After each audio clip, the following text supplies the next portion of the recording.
No, overnight I'm taking it out. Nothing we'll see, right?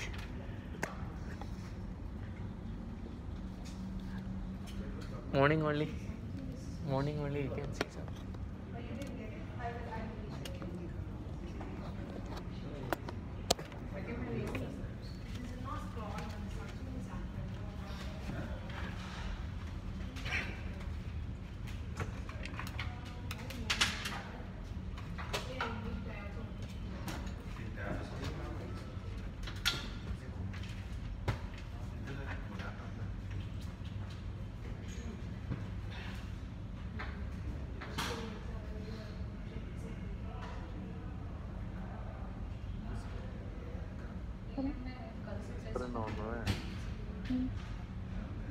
Highlight பால் குடிக்க வேண்டியது.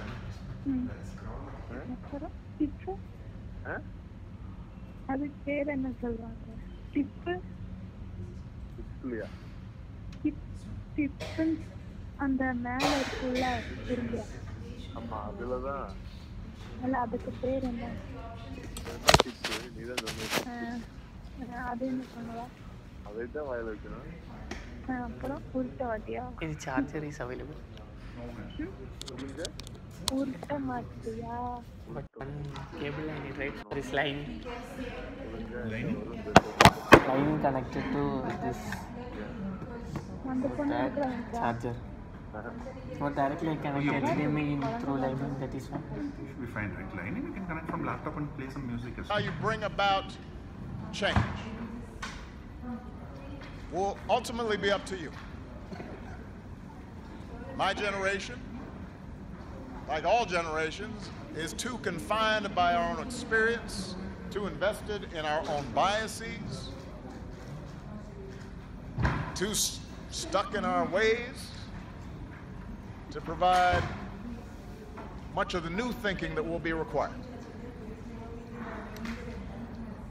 But us old heads have learned a few things that might be useful in your journey. So with the rest of my time, I'd like to offer some suggestions for how young leaders like you can fulfill your destiny and shape our collective future,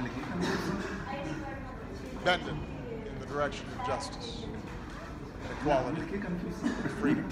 Past couple months, I've had lunch with the Queen of England and hosted Kendrick Lamar in the Oval Office. There's no straitjacket, there's no constraints, there's no litmus test for authenticity. Look at Howard. One thing most folks don't know about Howard is how diverse it is. And what he told about that issue? When you arrived here, some of you were like, oh, they got black people from college. Y'all talk different. Y'all dress different. Lakers fans, Celtics fans, maybe even some hockey fans.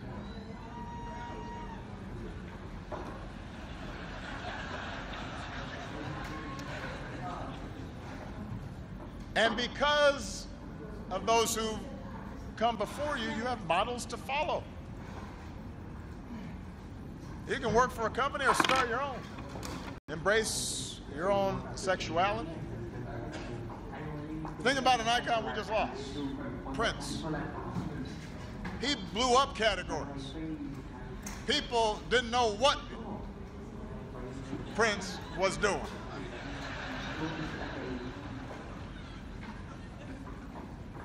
And folks loved him for it. You need to have the same confidence. Or as my daughters tell me all the time, you be you, Daddy. Sometimes Sasha puts a variation on it. You do you tie that does bind us as African Americans. And that is our particular awareness of injustice and unfairness and struggle.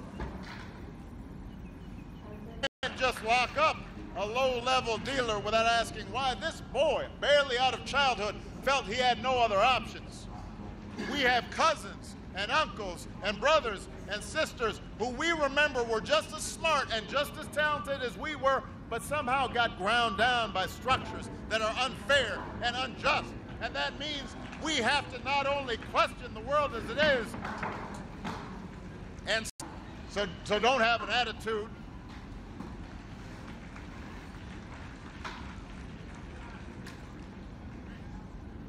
but we must also expand our moral imaginations to understand and empathize with all people, economic and cultural and technological change, and feels powerless to stop it. You got to get in his head too.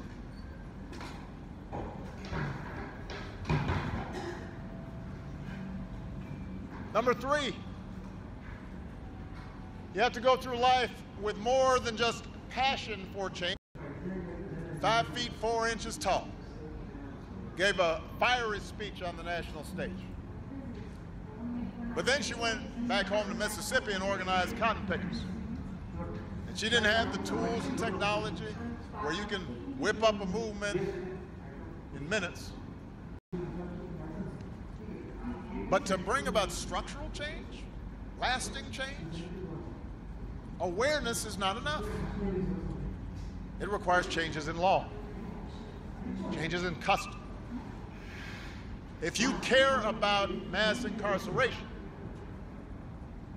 let me ask you, how are you pressuring members of Congress to pass the... Passion is vital, but you got to have a strategy. And your plan, and there's a reason for that. There's a legacy to that. But let me say this, even if we dismantled every barrier to voting, that alone would not change the fact that America has some of the lowest voting rates in the free world. That made a difference in terms of the Congress I've got to deal with. And then people are wondering, well, how come Obama hadn't gotten this done? How come he didn't get that done? You don't think that made a difference? What would have happened if you had turned out at 50, 60, 70%? It's not that complicated. And you don't have excuses.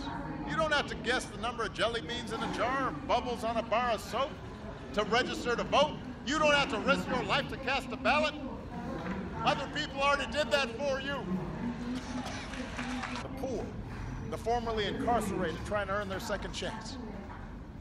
So you got to vote all the time. Not just when it's cool. Not just when it's time to elect a president. Not just when you're inspired. It's your duty. When it's time to elect a member of Congress or a city councilman. In particular, it requires listening to those with whom you disagree and being prepared to compromise. You know, when I was a state senator, I helped pass Illinois' first racial profiling law and one of the first laws in the nation requiring the videotaping of confessions in capital cases. Courageous and fair and love the communities they serve. And we knew there were some bad apples and that even good cops with the best of intentions, including, by the way, African-American police officers, might have unconscious biases, as we all do. So we engaged and we listened and we kept working until we built consensus. And because it is, it can be frustrating and it can be slow. But history teaches us that the alternative to democracy is always worse. You can be completely right, and you still are going to have to engage folks who disagree with you. If you think that the only way forward is to be as uncompromising as possible, you will feel good about yourself being the source of our progress. That's how we cheat ourselves of progress. You know, we remember Dr. King's soaring oratory. The power of his letter from a Birmingham jail. Marches he led 40 acres and a mule. But they made things better. And you know what? I will take better every time. I always tell my staff, better is good.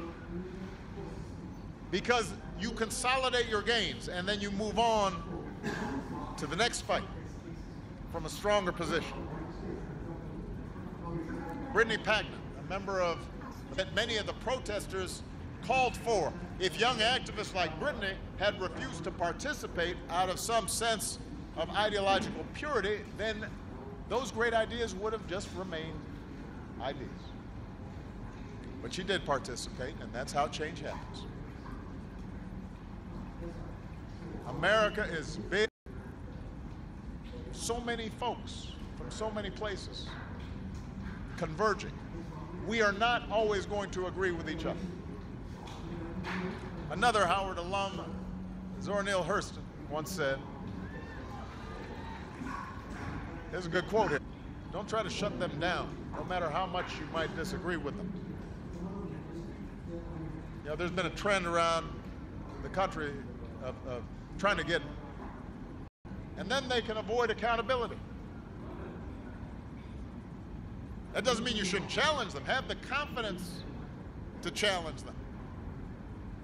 Confidence in the guarantee you will have to deal with ignorance, hatred, racism, foolishness, trifling folks. I promise you, you will have to deal with all that at every stage of your life. 4 years or 8 years, change is not placing your faith in any particular politician and then just putting your feet up and saying, okay, go. Change is the effort of committed citizens who hitch their wagons to something bigger than them. He succeeded in bringing his righteous cause before the beginning of a longer march to equality. But they had discipline. They had persistence.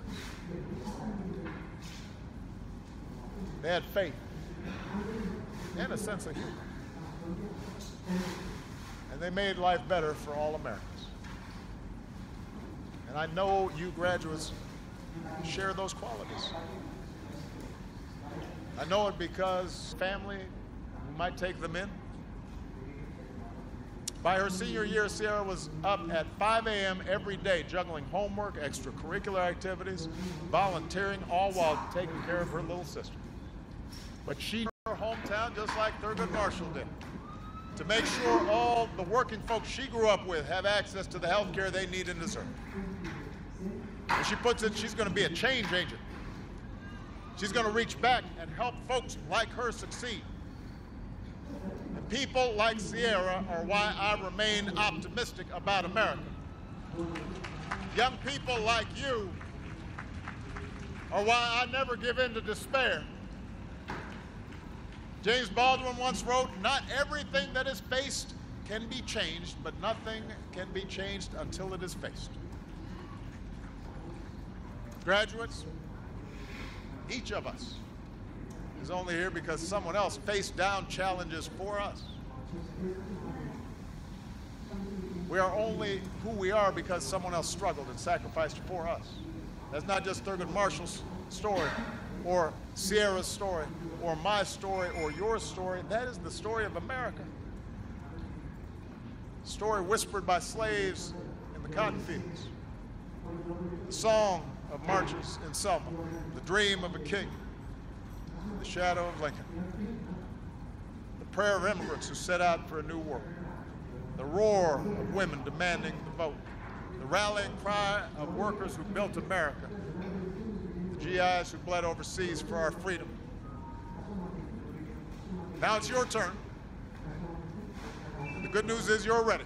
And when your journey seems too hard, and when you run into a chorus of cynics who tell you that you're being foolish to keep believing, or that you can't do something, or that you should just give up, or you should just settle, you might say to yourself a little phrase that I've found handy these last 8 years. Yes, we can. Congratulations, class of 2016. Good luck. God bless. God bless the United States of America. I'm proud of you.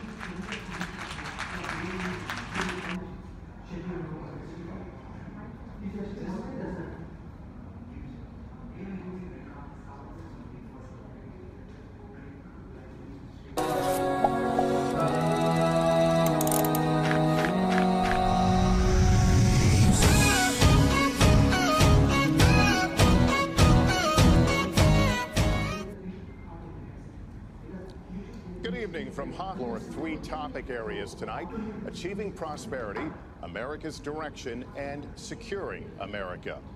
At the start of each segment, I will ask the same lead-off question to both candidates, and they will each have up to 2 minutes to respond. From that point until the end of the segment, we'll have an open discussion. The questions are mine and have not been shared with the commission or the campaigns. The audience here in the room has agreed to remain silent so that we can focus on what the candidates are saying. I will invite you to applaud, however, at this moment as we welcome the candidates. Democratic nominee for President of the United States, Hillary Clinton, and Republican nominee for President of the United States, Donald J. Trump.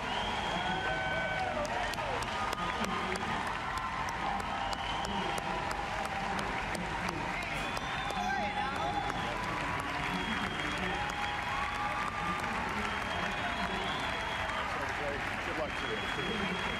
Trump, good luck to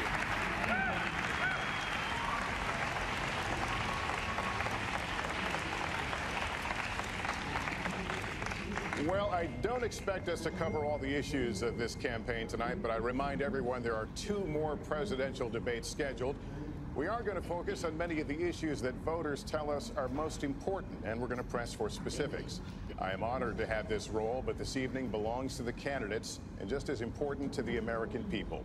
Candidates, we look forward to hearing you articulate your policies and your positions, as well as your visions and your values. So, let's begin. We're calling this opening segment Achieving Prosperity, and central to that is jobs. There are 2 Hofstra for hosting us. The central question in this election is really what kind of country we want to be and what kind of future we'll build together. Today is my granddaughter's 2nd birthday, so I think about this a lot. First, we have to build an economy that works for everyone, not just those at the top. That means we need new jobs, good jobs, with rising incomes. I want us to invest in you. I want us to invest in your future. That means jobs in infrastructure, in advanced manufacturing, in innovation and technology, clean renewable energy, and small business, because most of the new jobs will come from small business. We also have to make the economy fairer. That starts with raising the national minimum wage and also guarantee, finally, equal pay for women's work. I also want to see more companies do profit sharing. If you help create the profits, you should be able to share in them, not just the executives at the top. And I want us to do more to support people who are struggling to balance family and work. I've heard from so many of you about the difficult choices you face and the stresses that you're under. So let's have paid family leave, earned sick days. Let's be sure we have affordable child care and debt-free college. How are we going to do it? We're going to do it by having the wealthy pay their fair share and close the corporate loopholes. Finally, we tonight are on the stage together, Donald Trump and I. Donald, it's good to be with you. We're going to have a debate where we are talking about to Mexico, they're going to many other countries. You look at what China is doing to our country in terms of making our product. They're devaluing their currency, and there's nobody in our government to fight them. And we have a very good fight, and we have a winning fight, because they're using our country as a piggy bank to rebuild China. And many other countries are doing the same thing. So we're losing our good jobs, so many of them. When you look at what's happening in Mexico, a friend of mine who builds plants said it's the 8th wonder of the world. They're building some of the biggest plants anywhere in the world, some of the most sophisticated, some of the best plants. With the United States, as he said, not so much. So Ford is leaving. You see that, their small car division leaving. Thousands of jobs, leaving Michigan, leaving Ohio. They're all leaving. and we can't allow it to happen anymore. As far as child care is concerned and so many other things, I think people, they're going to Mexico. So many, hundreds and hundreds of companies are doing this. We cannot let it happen. Under my plan, I'll be reducing taxes tremendously, from 35% to 15% for companies, small and big businesses. That's going to be a job creator like we haven't seen since Ronald Reagan. It's going to be a beautiful thing to watch. Companies will come, they will build, they will expand, new companies will start, and I look very, very much forward to doing it. We have to renegotiate our trade deals, and we have to stop these countries from stealing our companies and our jobs. Secretary Clinton, would you like to respond? Well, I think that trade is an important issue. Of course, we are 5% of the world's population. We have to trade with the other 95%. What it would be. That is not how we grow the economy. We just have a different view about what's best for growing the economy, how we make investments that will actually produce jobs and rising incomes. I think we come at it from somewhat different perspectives. I understand that. You know, Donald took the squeegee and kept going. And so what I believe is the more we can do for the middle class, the more we can invest in you, your education, your skills, your future, the better we will be off and the better we'll grow. That's the kind of economy I want us to see again. Let me follow up with Mr. Trump if I can. You've talked about creating 25 million jobs, and you've promised to... We don't know what we're doing when it comes to devaluations, and all of these countries all over the world, especially China, they're the best ever at it. What they're doing to us is a very, very sad thing. So we have to do that. We have to renegotiate our trade deals. And Lester, they're taking our jobs, they're giving incentives, they're doing things that, frankly, we don't do. Let me give you the example of Mexico. They have a VAT tax. We're in a different system. And she started talking about this. It was really very recently. She's been doing this for 30 years. And why hasn't she made the agreements better? The NAFTA agreement is defective just because of the tax and many other reasons, but just because of the fact. Let me interrupt you a moment. Secretary Clinton and others, politicians, should have been doing this for years, not right now. And they're leaving in bigger numbers than ever. And what you do is you say, fine, you want to go to Mexico or some other country, good luck. We wish you a lot of luck. But if you think you're going to make your air conditioners or your cars or your cookies or whatever you make and bring them into our country without a tax, you're wrong. And since the 1930s. That was in large part because of tax policies that slashed taxes on the wealthy, failed to invest in the middle class, took their eyes off of Wall Street, and created a perfect... The last thing we need to do is to go back to the policies that failed us in the first place. Independent experts have looked at what I've proposed and looked at what Donald's proposed, and basically they've said this, that if his tax plan, investments where we can grow the economy, take clean energy.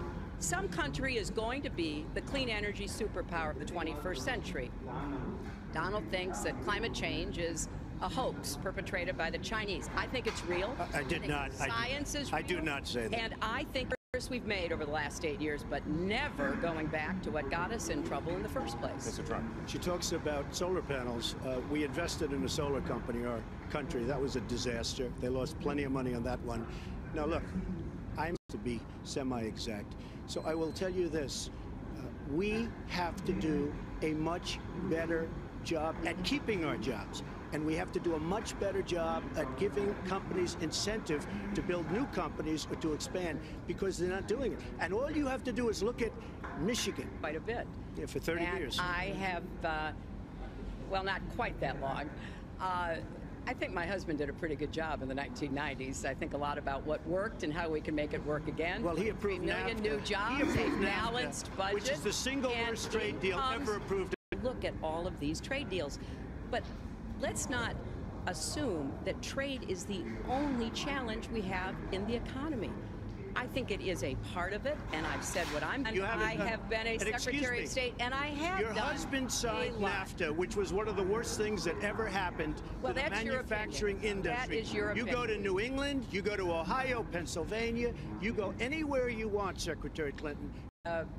was against it once it was finally negotiated and the terms were laid out. I wrote about that in... You called it the gold standard. Well, I hope... You called it the gold standard of trade deals. You said it's the finest deal you've ever seen. No. And then you heard what I said about it, and all of a sudden you were against it. Well, Donald, I know you, and I think it's important to look at what we need to do to get the economy going again. That's why I said new jobs with rising incomes, investments, not a robust set of plans. And people who have looked at both of our plans have concluded that mine would create 10 million jobs and yours would lose us 3.5 million jobs and explode. You are going to approve, and when I go around, despite the tax cut, the things that business and people like the most is the fact that I'm cutting regulation. You have regulations on top of regulations. Taken the homepage of my website, HillaryClinton.com, and we've turned it into a fact checker.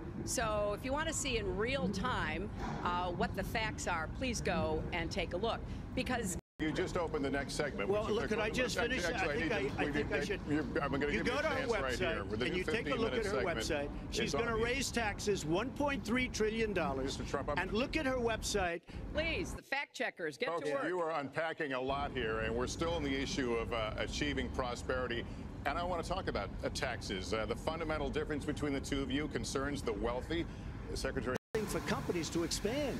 And when these people are going to put billions and billions of dollars into companies, and when they're going to bring $2.5 trillion back from overseas, where they can't bring the money back, their money, because they can't bring their money back into our country because of bureaucratic red tape, because they can't get together, because we have a president that can't sit them around a table and get them to approve. I have a feeling that by the end of this evening, I'm going to be blamed for everything that's ever happened. Why not?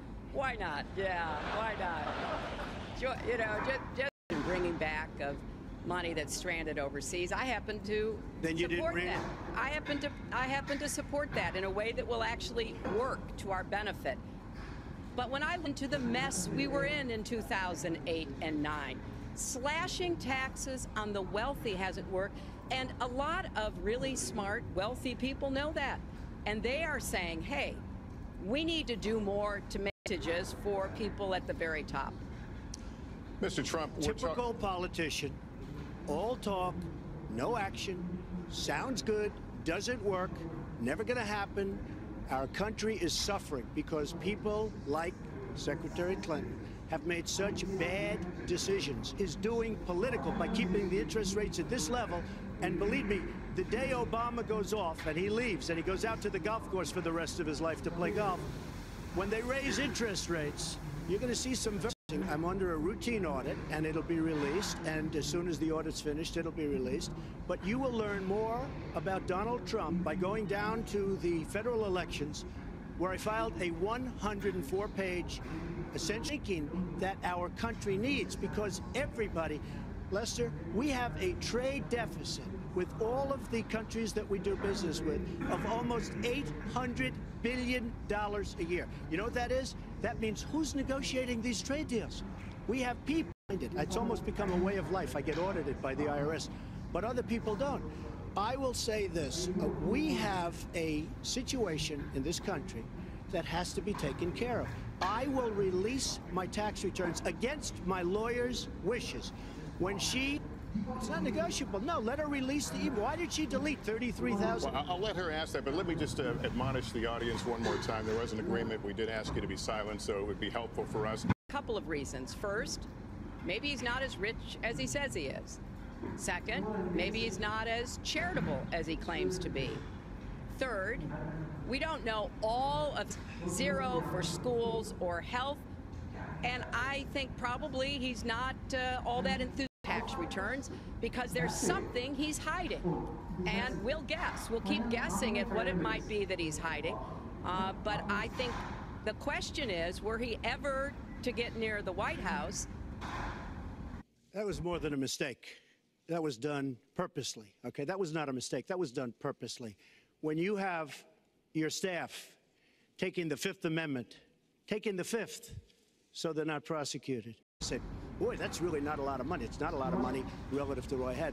The buildings that were in question, they said in the same report, which was Actually, it wasn't even a bad story, to be honest with you, but the buildings are worth bridges are good, and everything's in great shape. Our airports are like from a third world country.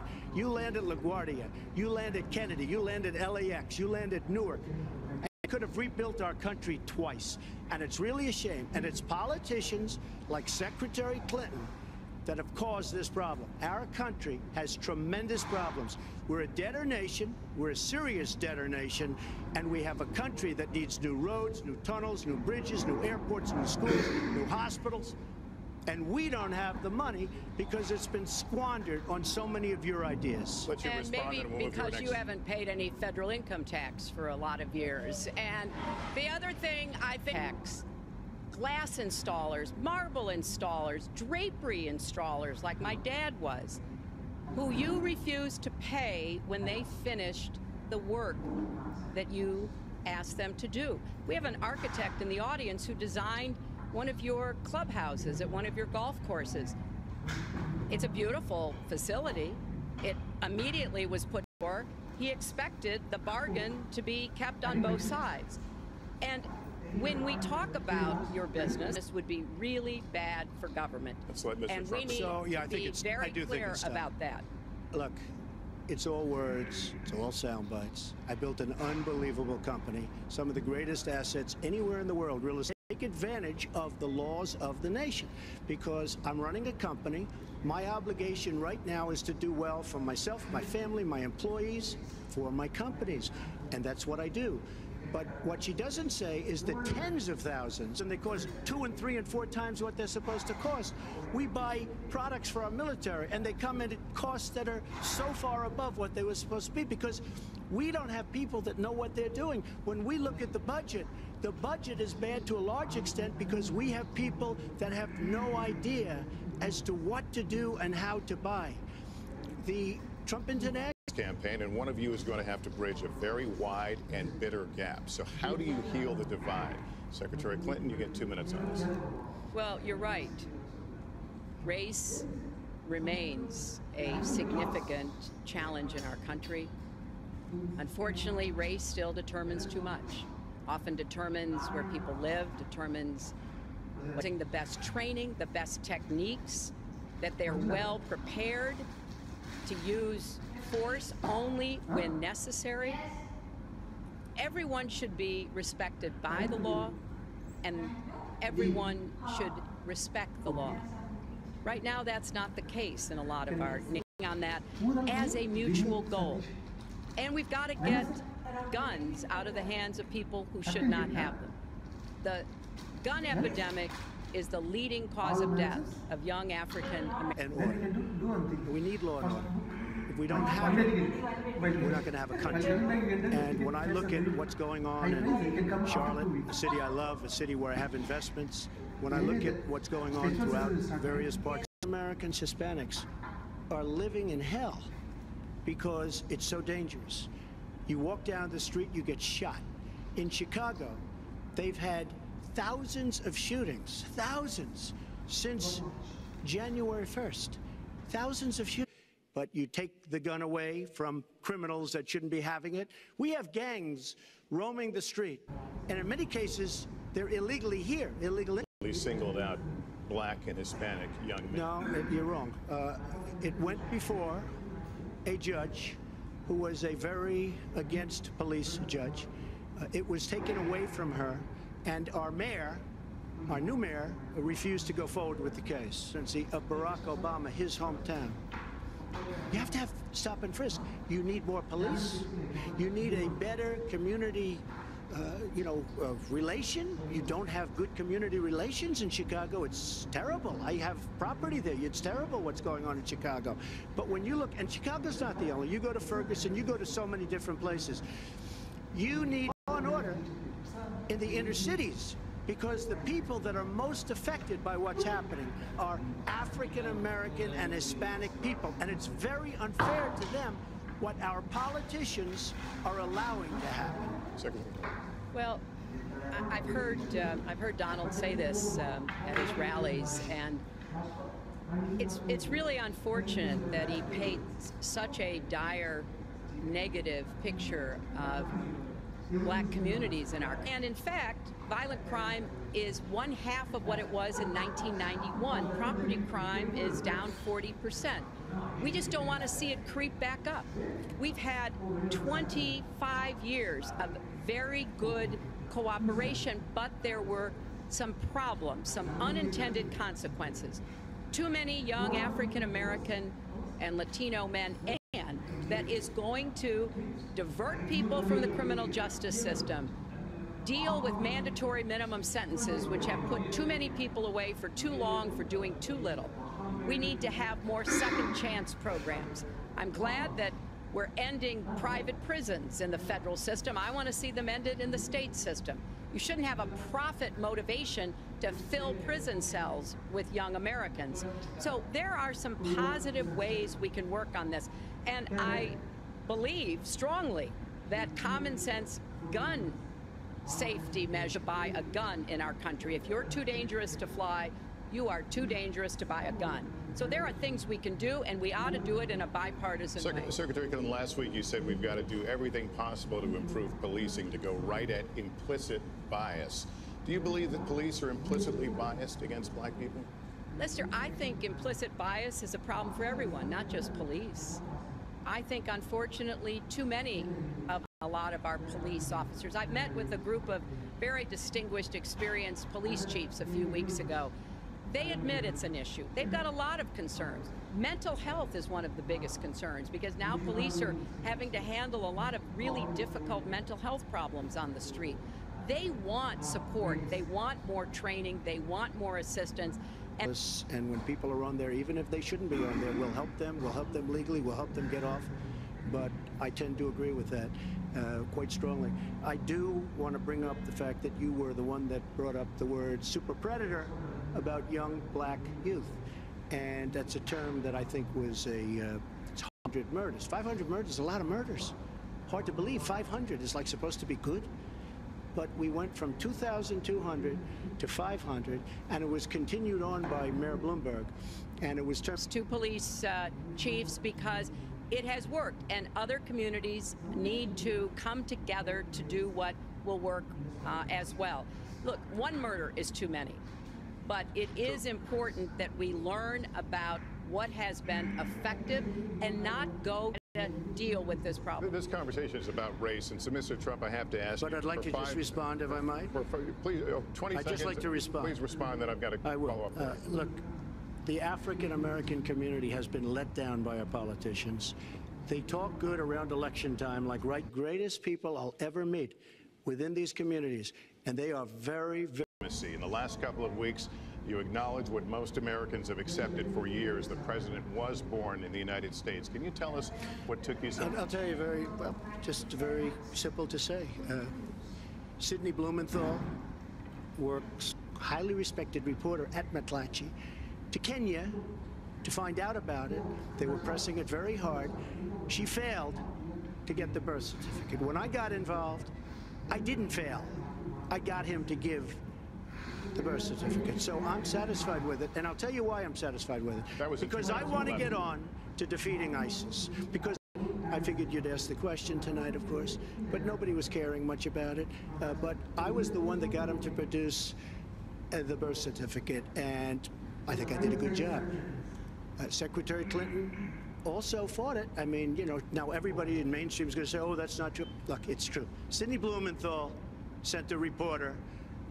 You just have to take a look at CNN last week, the interview with your former campaign manager. I did a great job and a great service, not only for the country, but even for the president, in getting him to produce his birth certificate. Secretary Clinton.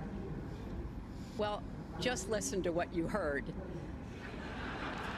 And there was absolutely no evidence for it, but he persisted year after year, because some of his supporters, people that he was trying to bring into his fold, apparently believed it or wanted to believe it. But remember, Donald started his career back in 1973 being sued by the Justice Department for racial discrimination because he would not rent apartments in one of his developments to African Americans, and he made sure that this was being touted and used against him. But I like to remember what Michelle Obama said in her amazing speech at our Democratic National Convention. When they go low, we go high. And Barack Obama went high, despite Donald Trump's best efforts to bring him down. Mr. Trump, you can respond, then we're going to move on I to the would next love to segment. respond. First of all, I got to watch, in preparing for this, some of your debates against Barack Obama. You treated him with terrible disrespect. And I watched the way you talk now about how lovely everything is and how wonderful you are. It doesn't work that way. You were after him, you were trying to, you even sent out, or your campaign sent out, pictures of him in a certain garb, very famous pictures, I don't think you can deny that. But just last week, your campaign manager said it was true. So when you try to act holier than thou, it really doesn't work. It really doesn't. Now, as far as the lawsuit, yes, when I was very young, I went into my father's company, had a real estate company in Brooklyn and Queens, and we, along with many, many other companies throughout the country, as a federal lawsuit, were sued. We settled the suit with, I'll go on one step further. In Palm Beach, Florida, tough community, a brilliant community, a wealthy community, probably the wealthiest community there is in the world. I opened a club and really got great credit for it. No discrimination against African Americans, against Muslims, against anybody. And it's a tremendously successful club, and I'm so glad I did it. And I have been given great credit for what I did, and I'm very, very proud of it. And that's the way I feel. That is the true way I feel. Our next segment is called Securing America. We want to start with a 21st century war happening every day in this country. Our institutions are under cyber attack, and our secrets are being stolen. So my question is, who's behind it, and how do we fight it? Secretary Clinton, this answer goes to you. Well, I think cybersecurity, cyber warfare will be one of the biggest challenges facing the next president, because clearly we're facing at this point two different kind of organizations in our country, and I am deeply concerned about this. I know Donald's very praiseworthy of Vladimir Putin, but Putin is playing a really tough, long game here. And one of the things he's done is to let loose cyber attackers to hack into government files, to hack into personal files, hack into the Democratic National Committee. And we recently have learned that, that this is one of their preferred methods of trying to wreak havoc and collect information. We need to make that kind of warfare, but we will defend the citizens of this country. And the Russians need to understand that. I think they've been treating it as almost a probing. How far would we go? How much would we do? And that's why I was so shocked when Donald publicly invited Putin to hack into Americans. That is just unacceptable. It's one of the reasons why 50 national security officials who served in Republican administration have said that Donald is unfit to be the commander-in-chief. It's comments like that that really worry. I was just endorsed by ICE. I was just recently endorsed 16,500 Border Patrol agents. So when Secretary Clinton talks about this, I mean, I'll take the admirals and I'll take the generals any day over the political hacks that I see that have led our country so brilliantly over the last 10 years with their knowledge, okay? Because look at the mess that we're in. Look at the mess that we're in. As far as the cyber, I agree to parts of what Secretary Clinton said. We should be better than anybody else, and perhaps we're not.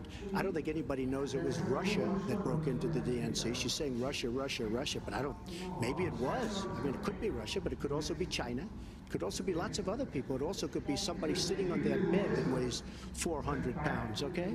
You don't know who broke in to DNC, but what did we learn with DNC? We learned that Bernie Sanders was taken advantage of by is doing with the internet. They're beating us at our own game, ISIS. So we have to get very, very tough on cyber and cyber warfare. It is a huge problem. I have a son. He's 10 years old. He has computers. He is so good with these computers. It's unbelievable. The security aspect of cyber is very, very tough. And maybe it's hardly doable. But I will say we are not doing the job we should be doing. But that's true throughout our whole governmental society. We have so many things that we have to do better, Lester, and certainly cyber is one of them. Secretary Clinton. Well, I think there are a number of issues that we should be addressing. I have put forth a plan to defeat ISIS. It does involve going after them online. I think we need to do much more with our tech company. We're making progress. Our military is assisting in Iraq, and we're hoping that within the year we'll be able to push ISIS out of Iraq and then, really squeeze them in Syria. But we have to be cognizant of the fact that they've had foreign fighters coming to volunteer for them, foreign money, foreign weapons. So we have to make this the top priority, and I would also do everything possible to take out their leadership. I was involved in a number of efforts to take out al-Qaeda leadership when I was Secretary. Knife attack at a mall in Minnesota in the last year, deadly attacks in San Bernardino and Orlando. I'll ask this to both of you. Tell us specifically how you would prevent homegrown attacks by American citizens, Mr. Trump. Well, first I have to say one thing, very important. Secretary Clinton is talking about taking out ISIS. We will take out ISIS. Well, President Obama and Secretary Clinton created a vacuum the way they got out of Iraq. Because they got out, they shouldn't have been in, but once they got in, the way they got out was a disaster. And ISIS was full income. And now they have the oil all over the place, including the oil, a lot of the oil in Libya, which was another one of her disasters. Secretary Clinton. Well, I hope the fact checkers are turning up the volume and really working hard. Donald supported the invasion of Iraq. Wrong. That is absolutely wrong. Proved over and over again.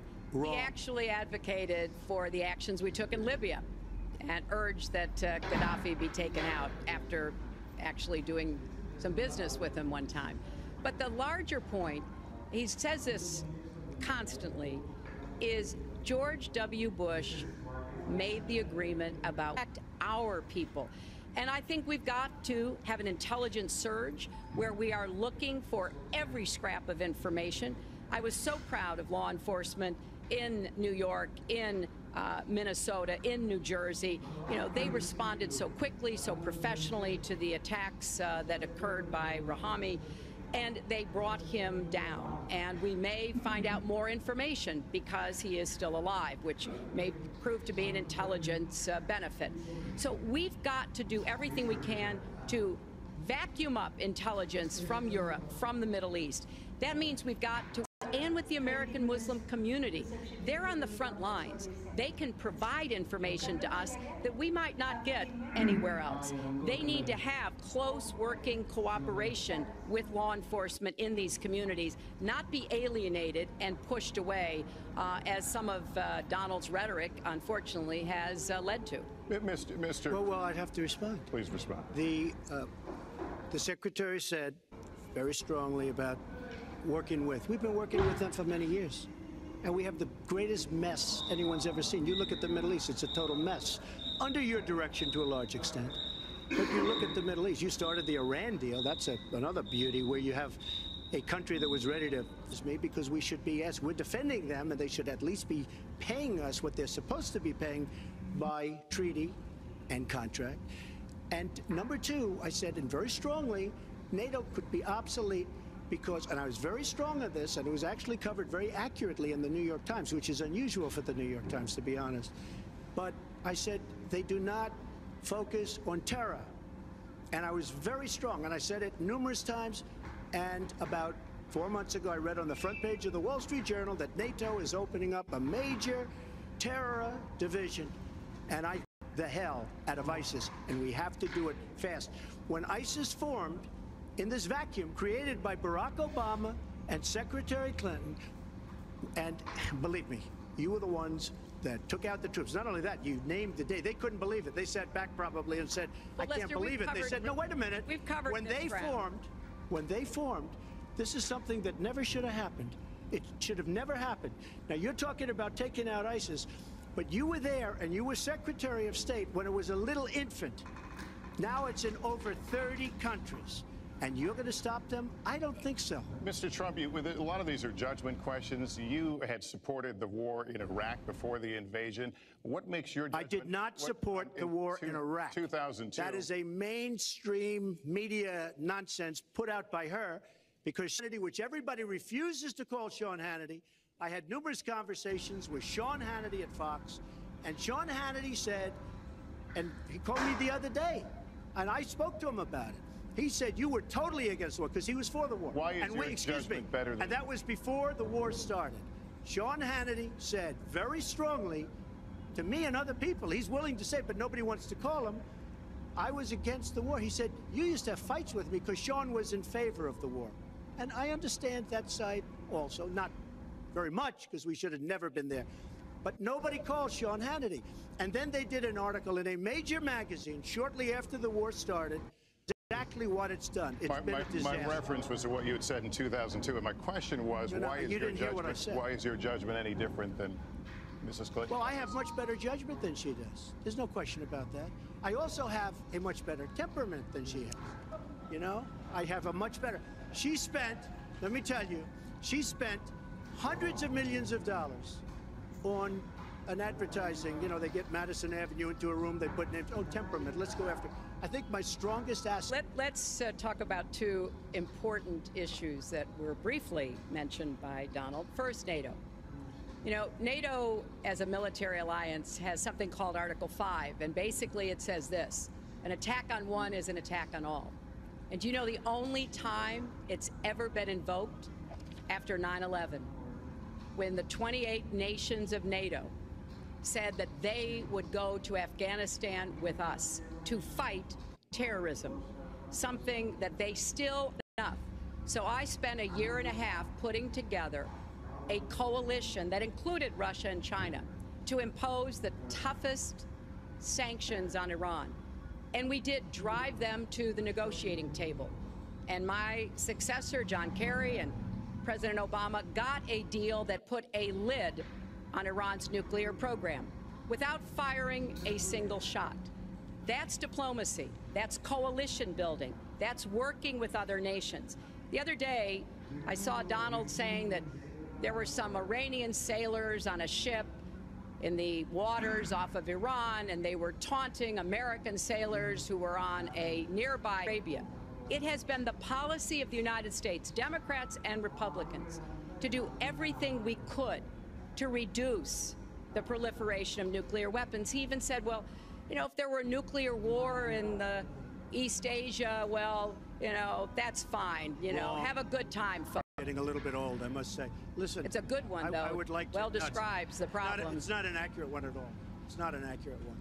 So I just want to give a lot of things and just to respond. I agree with her on one thing. The single greatest problem the world has is nuclear armament, nuclear weapons, not global warming like you think. And if they don't pay a fair share, because this isn't 40 years ago where we could do what we're doing. We can't defend Japan, a behemoth selling us cars by the million. We need to move on. Wait, but it's very important. All I said was they may have to defend themselves or they have to help us out. We're a country that owes $20 trillion. They have to help us out. As far as the nuclear is concerned, I agree. It is the single greatest threat that this country has. Which leads my next question as we enter our last segment here. New standpoint. I looked the other night, I was seeing B-52s. They're old enough that your father, your grandfather could be flying them. We are not keeping up with other countries. I would like everybody to end it, just get rid of it, but I would certainly not do first strike. I think that once the nuclear alternative happens, it's over. At the same time, we have to be prepared. I can't take anything off the table because you look at some of these countries, you look at North Korea, we're doing nothing there. China should solve that problem for us. China should places. And when asked to Secretary Kerry, why didn't you do that? Why didn't you add other things into the deal? One of the great giveaways of all time, including $400 million in cash. Nobody's ever seen that before. That turned out to be wrong. It was actually $1.7 billion in cash. Obviously, I guess, for the hostages, it certainly looks that way. and they really matter when you are president. And I want to reassure our allies in Japan and South Korea and elsewhere that we have mutual defense treaties and we will honor them. It is essential that America's word be good. And so I know that this campaign has caused some questioning and some worries on the part of many leaders across the globe. I've talked with a number of them. But I want to, on behalf of myself and I think on behalf of a majority of the American people, say that, our word is good. It's also important that we look at the entire global situation. He should tell us what his alternative would be, but it's like his plan to defeat ISIS. He says it's a secret plan, but the only secret is that he has no plan. So we need to be more precise in how we talk about these issues. People around the world follow our presidential campaigns so closely, trying to get hints about what we will do. Can they rely on us? Are we going to lead the world with strength and in accordance with our values? That's what I intend to do. I intend to be a leader of our country that people can count on, both here at home and around the world. To make decisions that will further peace and prosperity, but also stand up to bullies, whether they're abroad or at home. We cannot let those who would try to destabilize the world, to interfere with America. I want to help all of our allies, but we are losing billions and billions of dollars. We cannot be the policeman of the world. We cannot protect countries all over the world where they're not paying us what we need. We have just a few final questions. She doesn't questions. say that because she's got no business ability. We need heart. We need a lot of things, but you have to have some basic ability. And sadly, she doesn't have that. All of the things that she's talking about could have been taken care of during the last 10 years, let's say, while she had great power, but they weren't taken care of. And if she ever wins this race, they won't be taken care of. Mr. Trump, this year, Secretary Clinton became the first woman nominated for president by a major party. Earlier this month, you said she doesn't have, quote, a presidential look. She's standing here right now. What did you mean by that? She doesn't have the look. She doesn't have the stamina. I said she doesn't have the stamina. And I don't believe she does have the stamina. To be president of this country, you need tremendous stamina. The quote was, you I just don't think she has wait a minute, presidential you asked me a question. Did you ask me a question? You have to be able to negotiate. A peace deal, a ceasefire, a release of dissidents, an opening of new opportunities in nations around the world, or even spends 11 hours testifying in front of a congressional committee. He can talk to me about stamina. The world, let me tell you, Hillary has experience, but it's bad experience. We have made so many bad deals during the last, so she's got experience, that I agree, but it's bad experience. Whether it's the Iran deal that you're so in love with, where we gave them $150 billion back. And someone who has said pregnancy is an inconvenience to employers, who has said women don't deserve equal pay unless they do as good a job as men.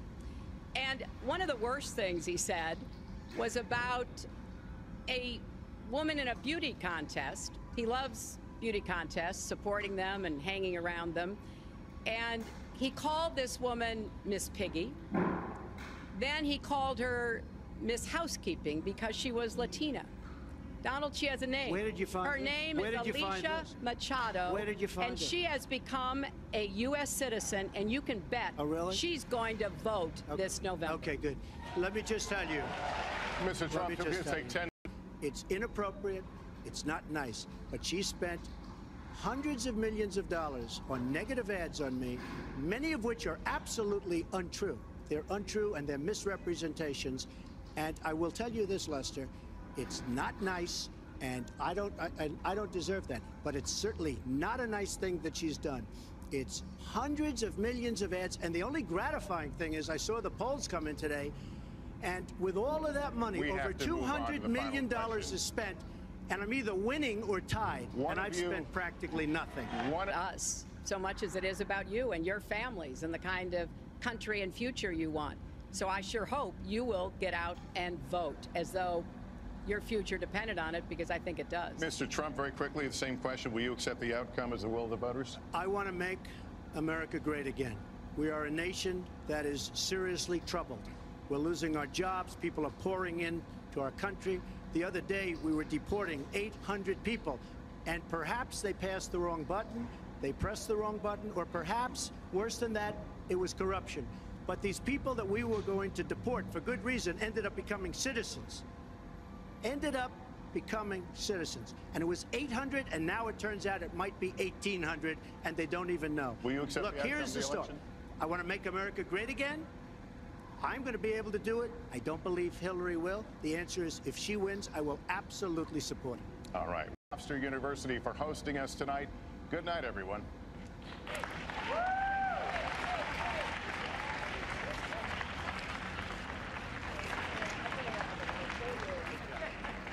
Thanks, Lester. Very much. Thank you.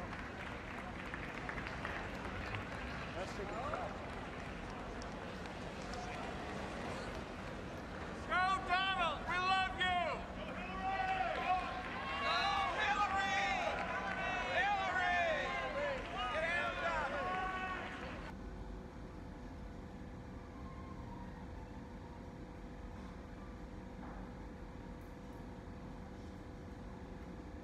Likely turn to the web.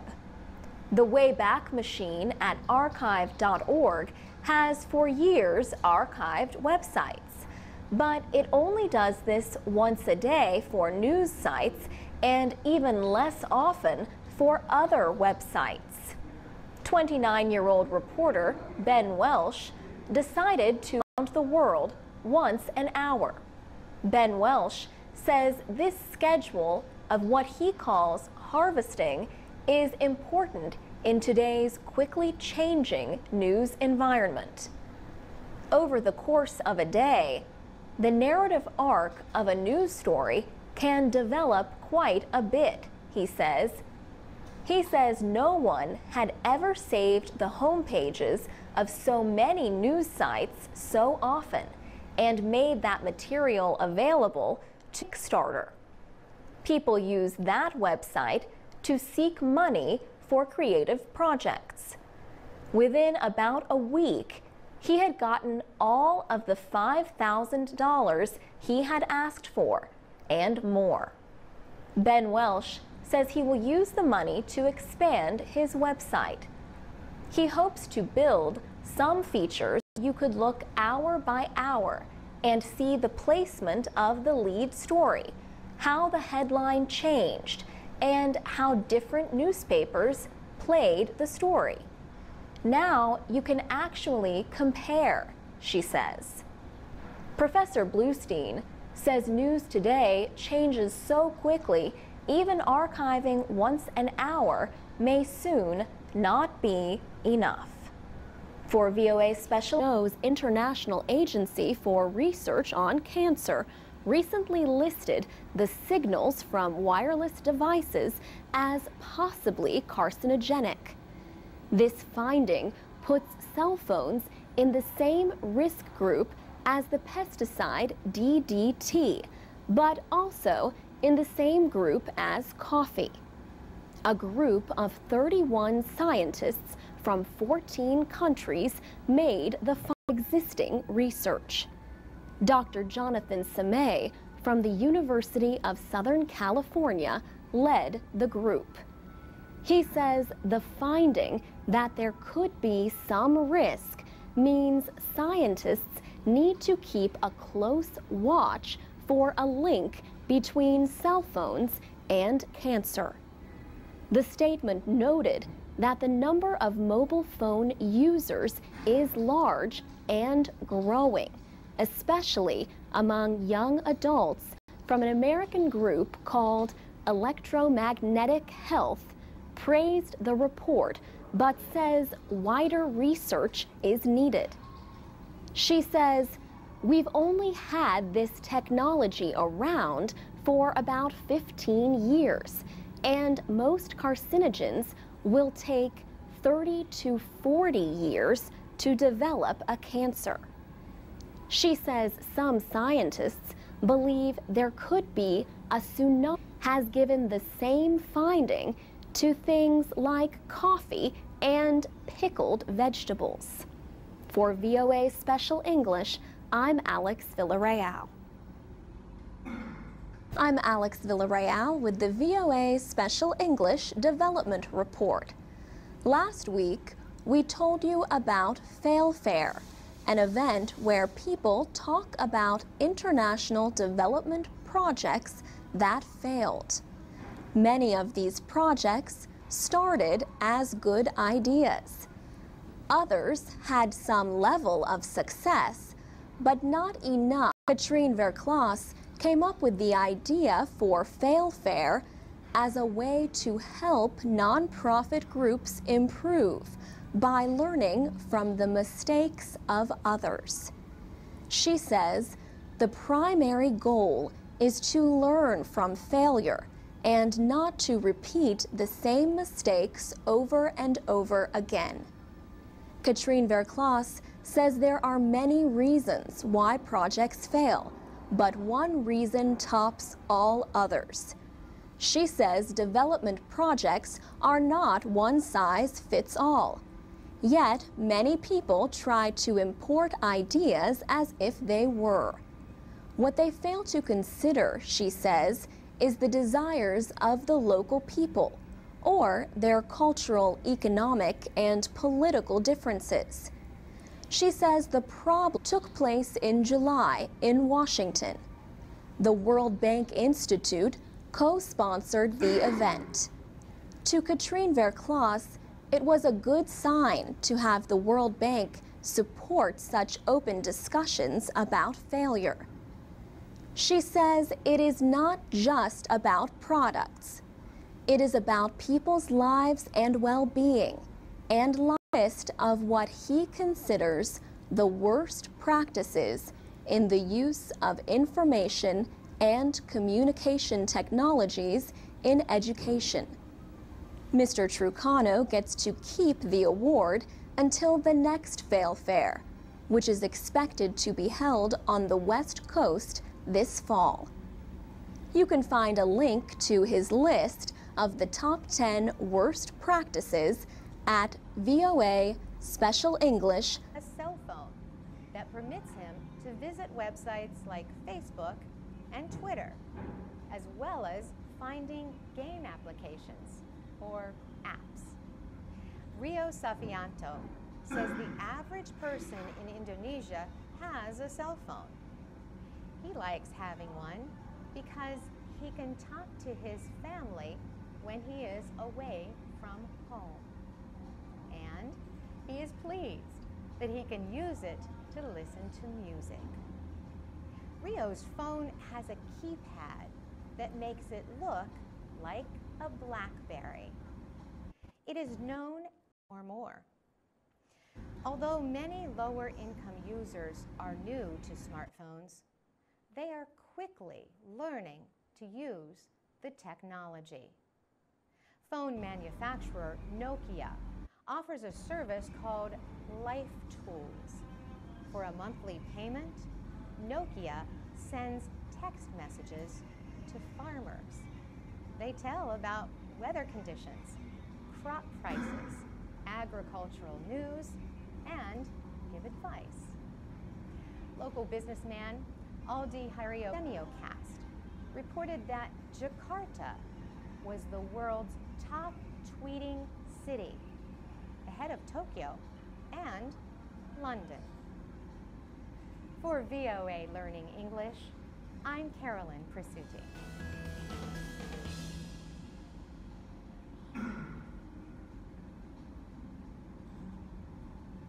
From VOA Learning English, this is the technology. They are calling it a threat to internet freedom. This was the first time that the international telecommunication regulations have been amended in more than 20 years. Back then, the internet as we know it did not exist. delegates at the conference in Dubai were divided over how the internet should be governed. Countries like Russia, Saudi Arabia, China, and Iran are concerned that the internet's needed debate among the delegates. Officials reported receiving more than 1,200 proposals from members of the International Telecommunication Union. The group's Secretary General, Hamadoun Touré, called the signing of the treaty a momentous occasion.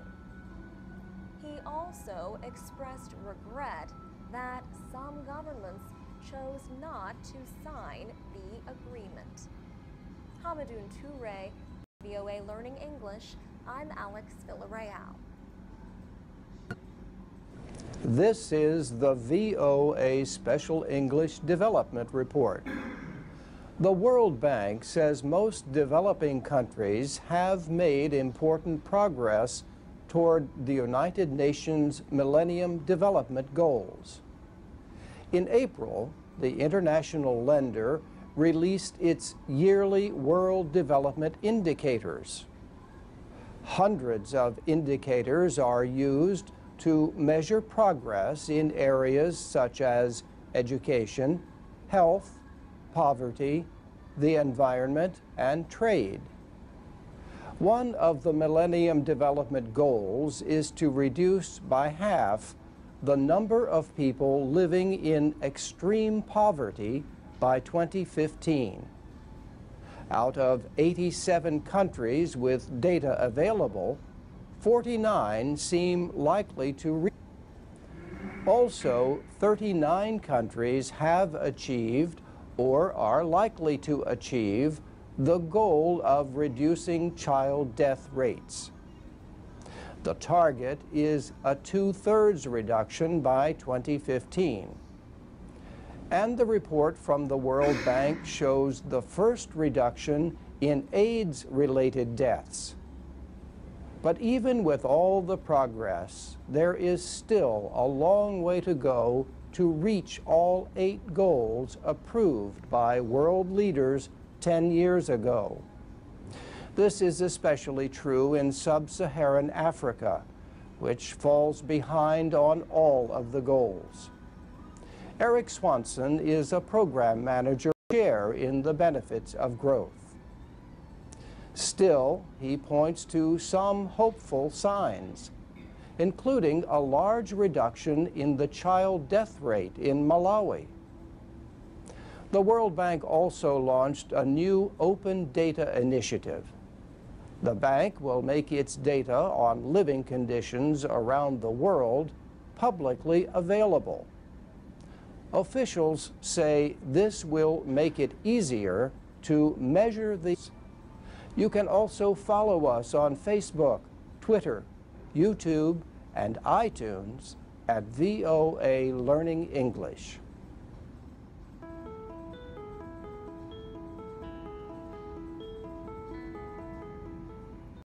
The library has 8,000 items, from whole books to ancient writings to music and photographs.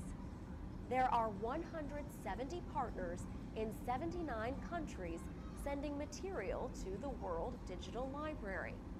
Partners include national or university libraries, museums, and other cultural organizations. The librarian of the United States, Arabic, French, Spanish, Chinese, Russian, and also Portuguese. Since 2009, 25 million people have visited the website from 250 places. The greatest number is from Spanish-speaking countries. John Van Oudenaren says users include schools, researchers, and anyone interested. He was especially happy to hear from one teacher in New York City. She said it was wonderful to have a website where people around the world could find interesting and important items. Musa Marawe is a researcher for the WDL from Sudan. He works with all the materials that are in Arabic. Musa Marawe believes the library.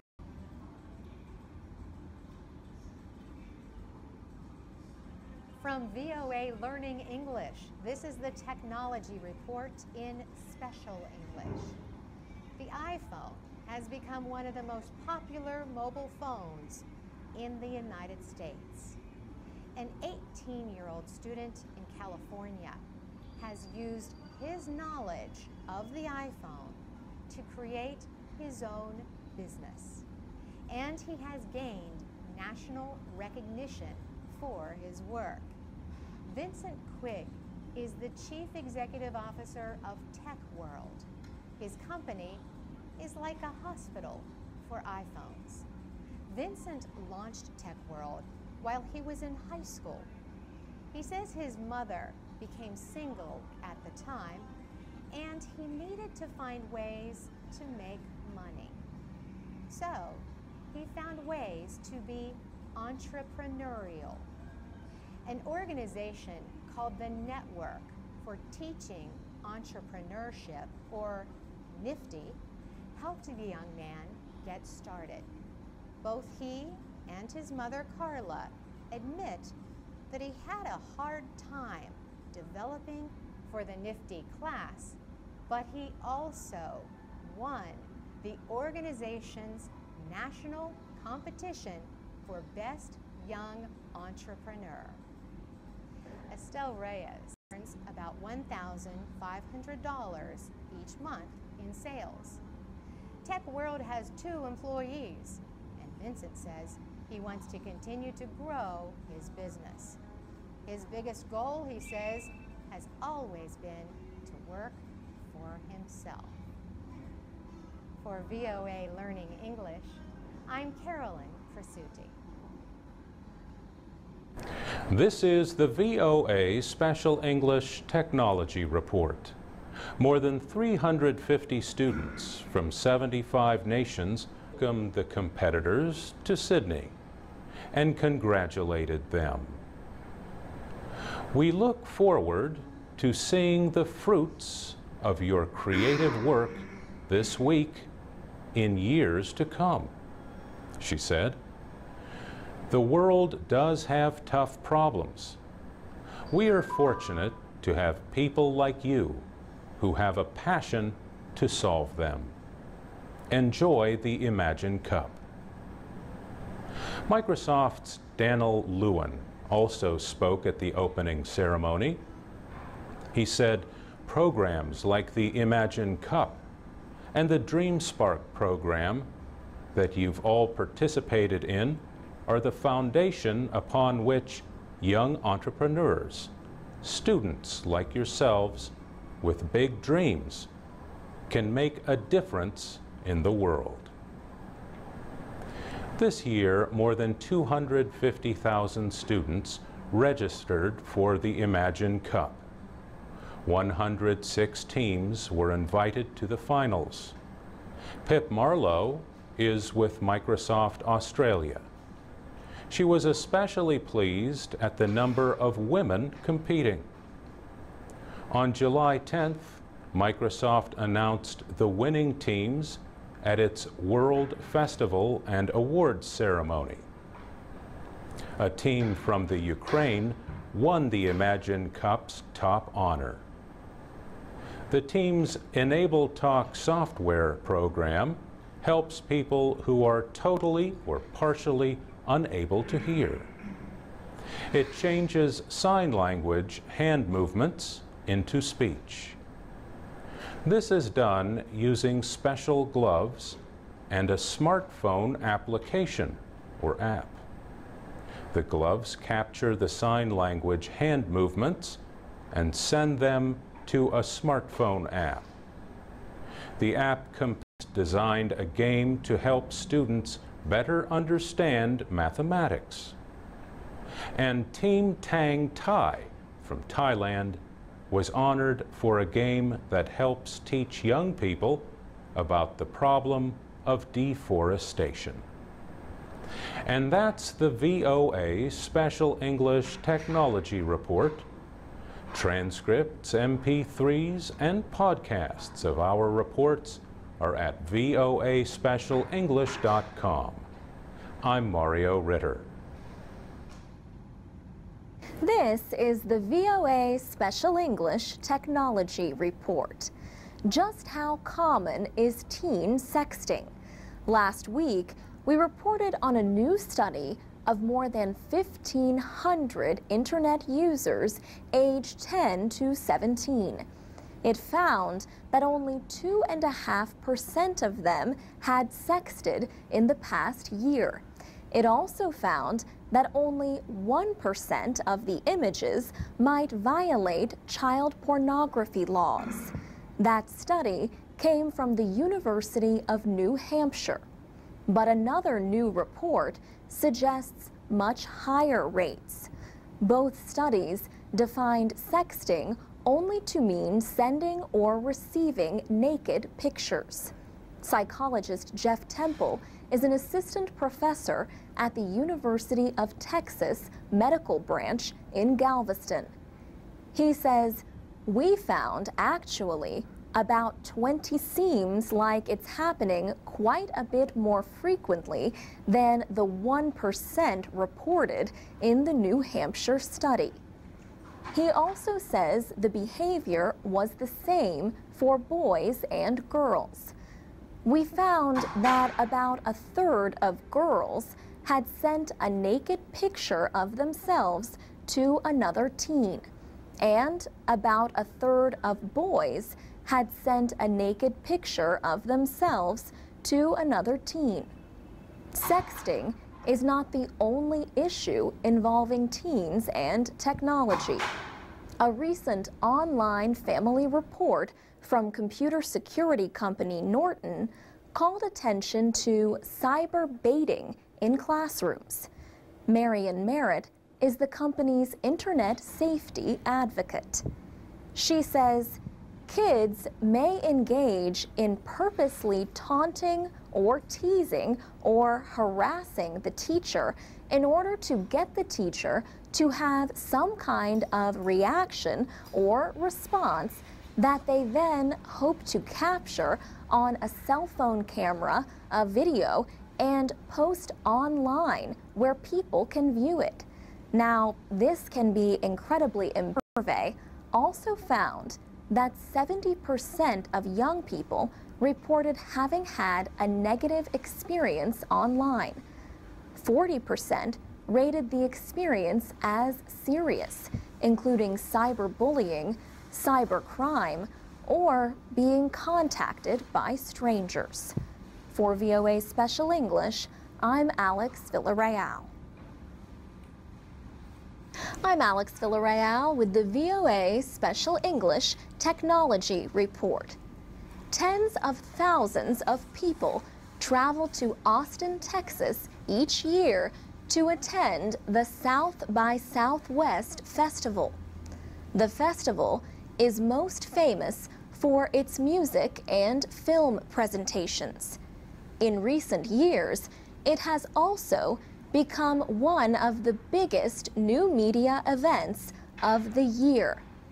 Last year, more than 14,000 people from 54 countries attended the event. It is the place to learn about promising new technologies. Margie Newman describes the event as a sea of Mac-toting, smartphone-obsessed, new media snobs on a mission to know what is next. Ms. Newman is a public relations professional in Washington, D.C. She made her third trip to the South by Southwest Festival this year. She said, "A lot of people call South by Southwest Interactive the geek spring break, and that's pretty accurate." South by Southwest Interactive has seen the successful launch of several products. It helped push Twitter into mainstream popularity in 2007. In 2009, a company called Foursquare launched its mobile networking service at the festival. The service lets friends tell other friends where they are by checking in using a mobile application or a text message. Foursquare's owners say they now have more, but it's a square. She said people aren't using QR codes for marketing just yet. But it was very popular at South by Southwest Interactive. Cloud computing and group messaging were also popular. The 5-day festival ended March 15th. Hundreds of events were planned each day. They included speeches by some of the world's leading technology industry experts. HandsOnEnglish.com. We're also on Facebook at VOA Learning English. This is the VOA Special English Technology Report. An American space company says a powerful new rocket should be ready for a test launch by the end of next year. The company is Space Exploration Technologies, or SpaceX. Its new rocket is called the Falcon Heavy. Company officials say it will be able to transport satellites or spacecraft weighing up to 53 metric tons into orbit.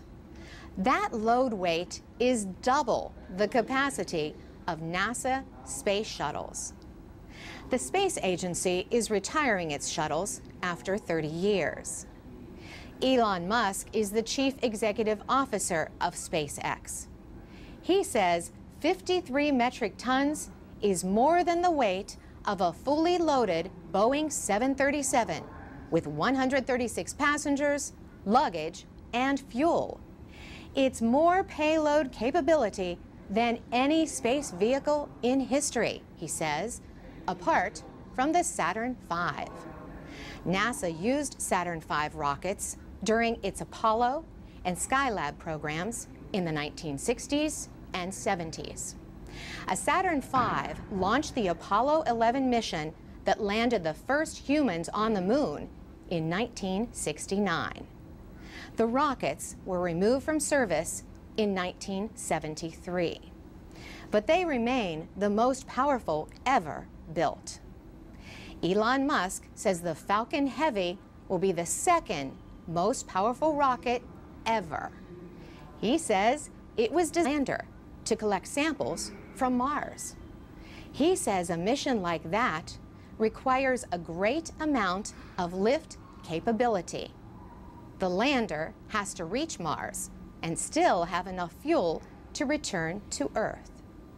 The first launch is planned from the company's launch site at Vandenberg Air Force Base in California. A launch from Cape Canaveral, Florida, is expected in late 2013 or 14. In time, SpaceX hopes to launch 10 Falcon Heavy rockets a year. It says the rocket should reduce launch costs to about $2,000 a kilogram. That is about 1/10 the cost of carrying loads into orbit on a space shuttle. SpaceX already has a $1.5 billion deal with NASA to use a smaller rocket to transport cargo to the International Space Station. The rocket is the Falcon 9, and the deal is for after the two last shuttles, Endeavour and Atlantis, are retired this year. For VOA Special English, I'm Carolyn Presutti. For more ways to learn American English and stay informed every day, go to voaspecialenglish.com from your computer or mobile device. This is the VOA Special English Development Report. We talked last week about counterfeit medicines. at risk even in wealthy countries that represent only a small part of the counterfeit drug market. Today, we look at what is being done to fight counterfeit drugs. Several companies are developing ways to make counterfeits easier to identify. And there are existing methods, like a machine that can quickly identify chemicals in pills to confirm if the pills are real. Other ideas include things like special tracking codes for drug packages. People could send a text message with the code and get a message back confirming that what they bought is listed in a database. Some drug makers and other companies put three-dimensional images called holograms on their products as a security device. Other anti-counterfeit efforts include the use of radio frequency identification tags. Many companies use these electronic tags to follow products through the supply chain from the manufacturer. The American Food and Drug Administration says RFID tags act like an electronic safety net to make it easier to catch counterfeits. Last July, the Food and Drug Administration advised manufacturers to add what are called physical chemical identifiers to their medicines. These are special chemicals, colorings, or tastes that counterfeiters could not easily copy. Brian Lee's counterfeit detection team are the patients themselves. He says raids on counterfeiters are often the result of information from people who bought fake medicines. Brian Liang says people who know their drugs and the effects of their drugs are the best security against fakes. And that's the VOA Special English Development Report. You can find last week's report on counterfeit drugs at voaspecialenglish.com. This is the VOA Special English Development Report. Counterfeit medicines are a widespread problem in developing countries. Like other counterfeits, they look like real products. But counterfeit drugs may contain too much, too little, or none of the active ingredients of the real thing. People do not get the medicine they need, and in some cases, the counterfeits cause tragic problems of their own. About a year ago, more than 80 children in Nigeria died after being given medicine for teething pain. And more than 20 children in Bangladesh died last year after being given acetaminophen. In both cases, the medications contained ingredients that looked, smelled, and tasted like the real thing. But the medicine in Bangladesh was produced by a local drug manufacturer that used a dangerous substitute to save money.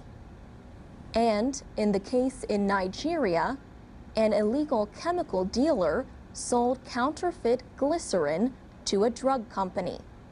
That company then used the chemical to make the teething medicine. The World Health Organization says the problem with counterfeit medicines is especially bad in Africa, Asia, and Latin America. The WHO estimates that up to 30%. The agency also says as much as 50% of the medicine sold on the internet is counterfeit. Most people have no way to tell if medications are what they seem.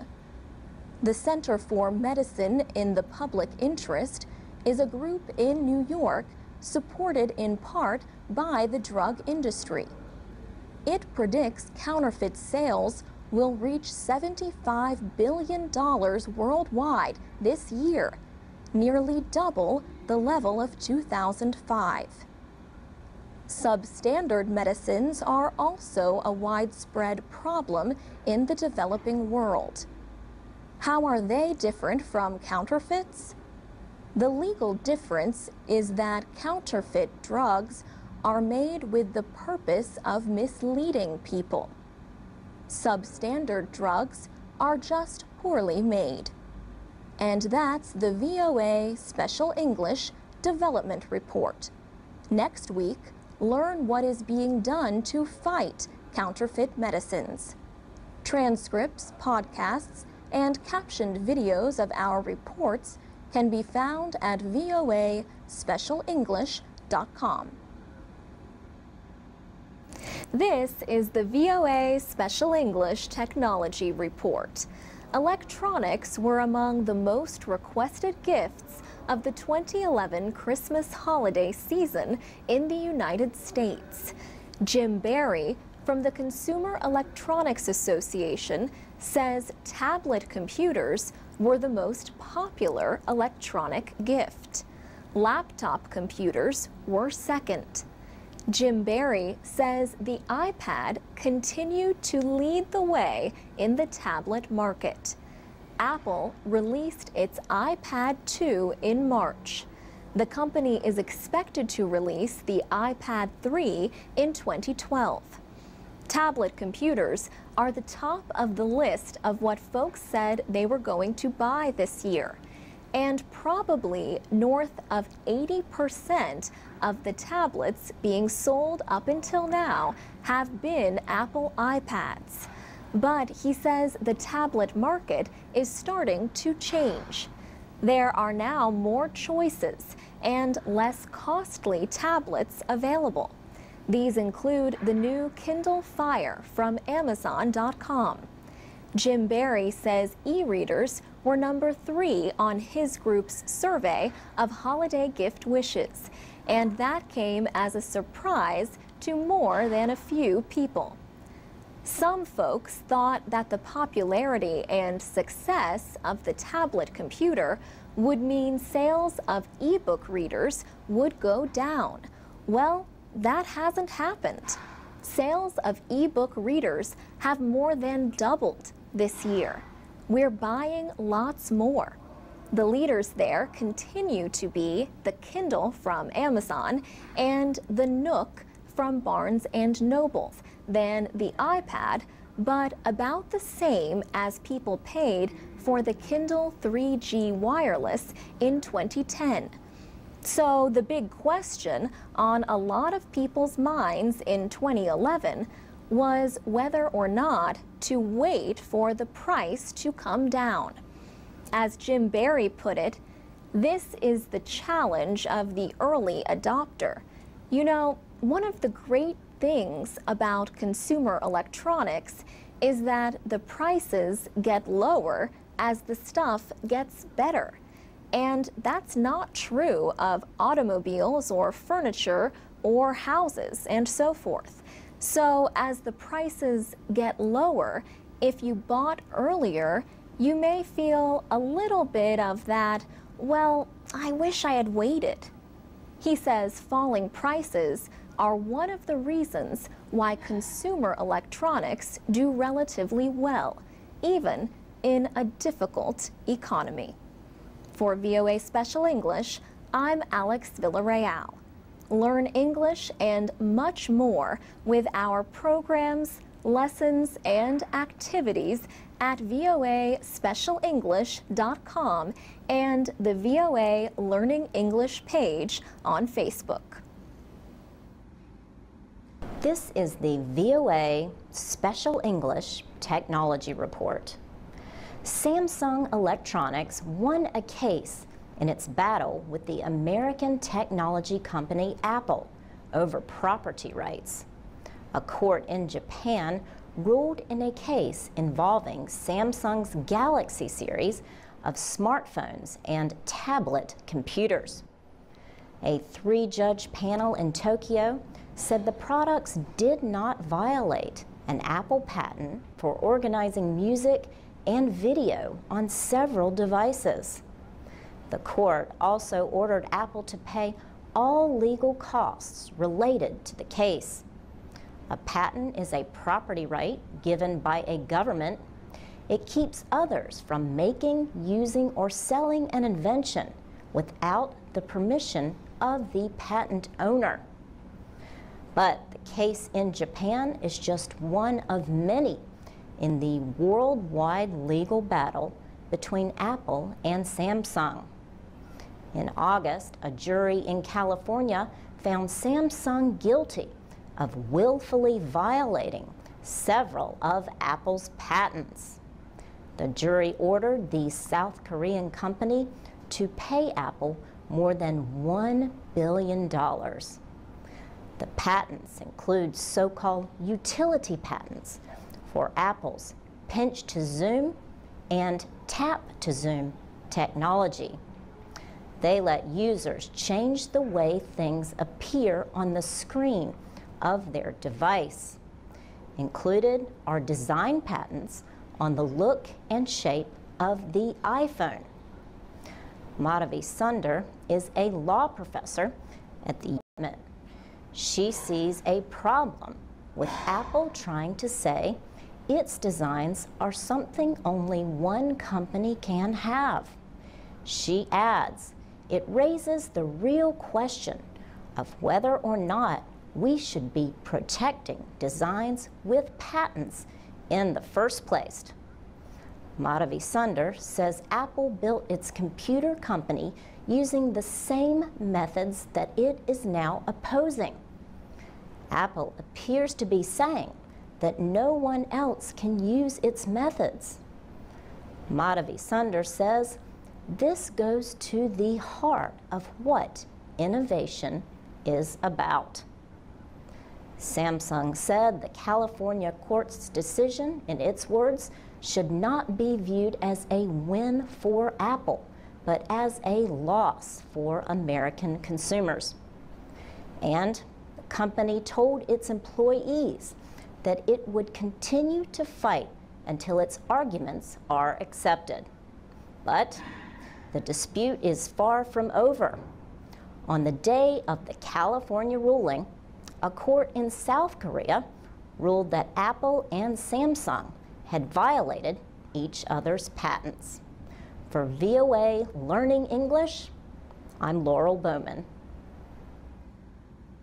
This is the VOA Special English Technology Report. The Ford Motor Company built several versions of the Edsel from 1958 to 1960. Ford ended production of the car after just 3 model years because of weak sales. The Edsel has been described as a colossal failure. That is what the name has even come to mean in popular language. But the Edsel has also been described as a car ahead of its time. John Heitman is a history professor at the University of Dayton in Ohio and vice president of the Society for Automotive Historians. He says, it was a car that was controversial in styling. Its horseshoe-shaped grille is still remembered today. The Edsel is kind of the example of the car that never caught on. Professor Heitman says the biggest problem was that the Edsel arrived around the same time as a recession. He says Americans were beginning to question their values. It's a really curious kind of economic episode. It was actually quite severe, but also rather short. But it was at a time when many Americans were reacting to the dinosaur in the driveway.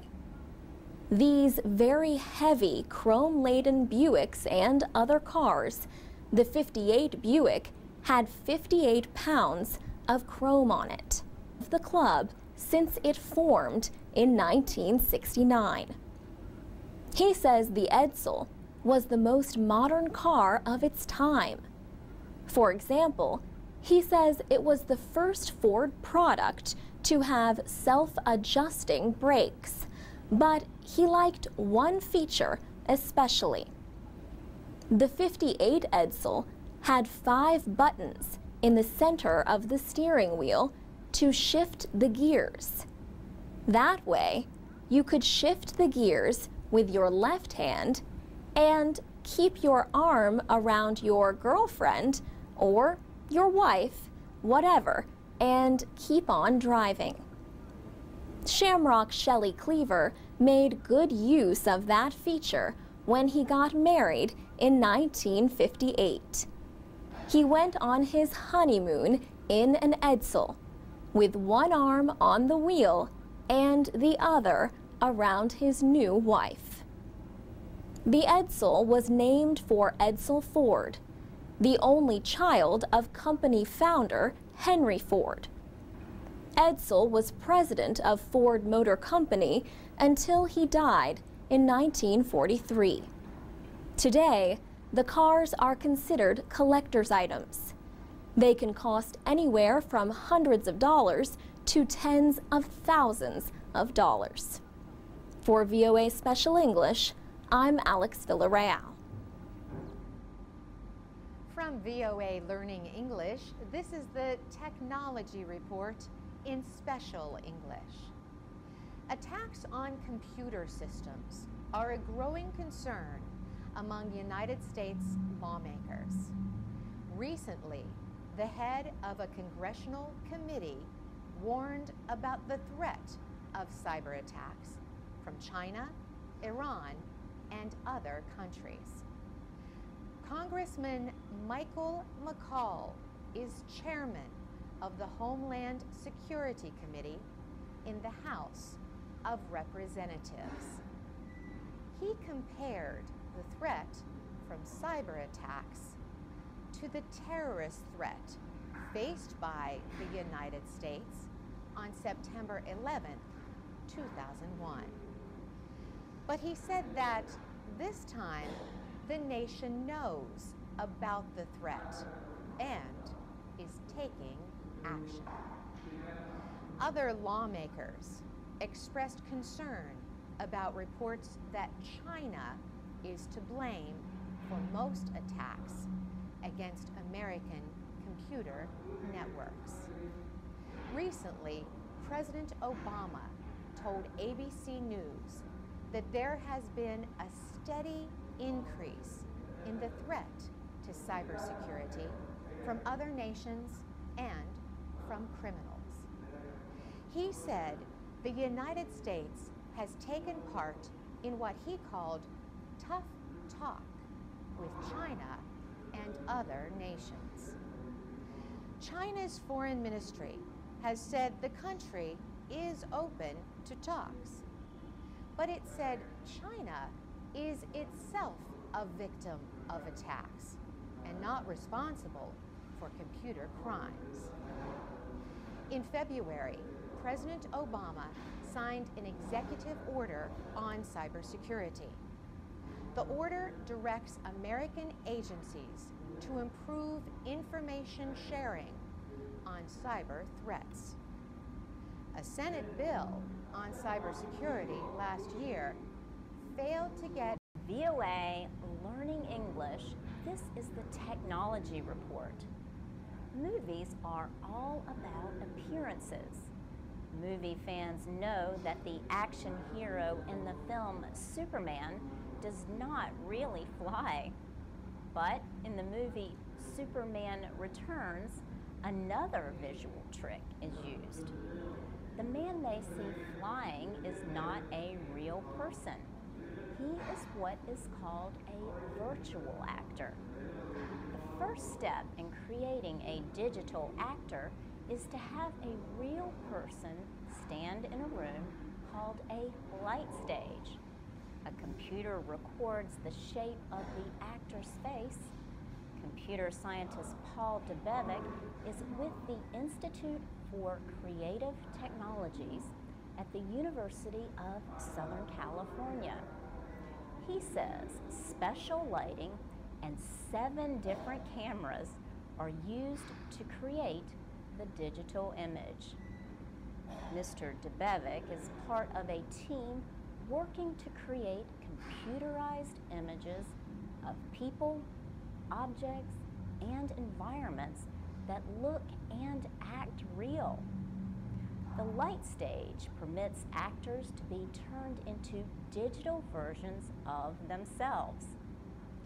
Similar technology could appear soon. Computer experts at the Institute are developing a 3-dimension video teleconferencing system. They hope to send a 3D video image of a person to a meeting room.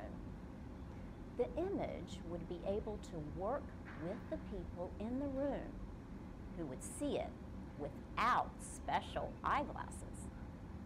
Paul Debevec says 3D meetings would make it seem like all of the attendees are in the room together.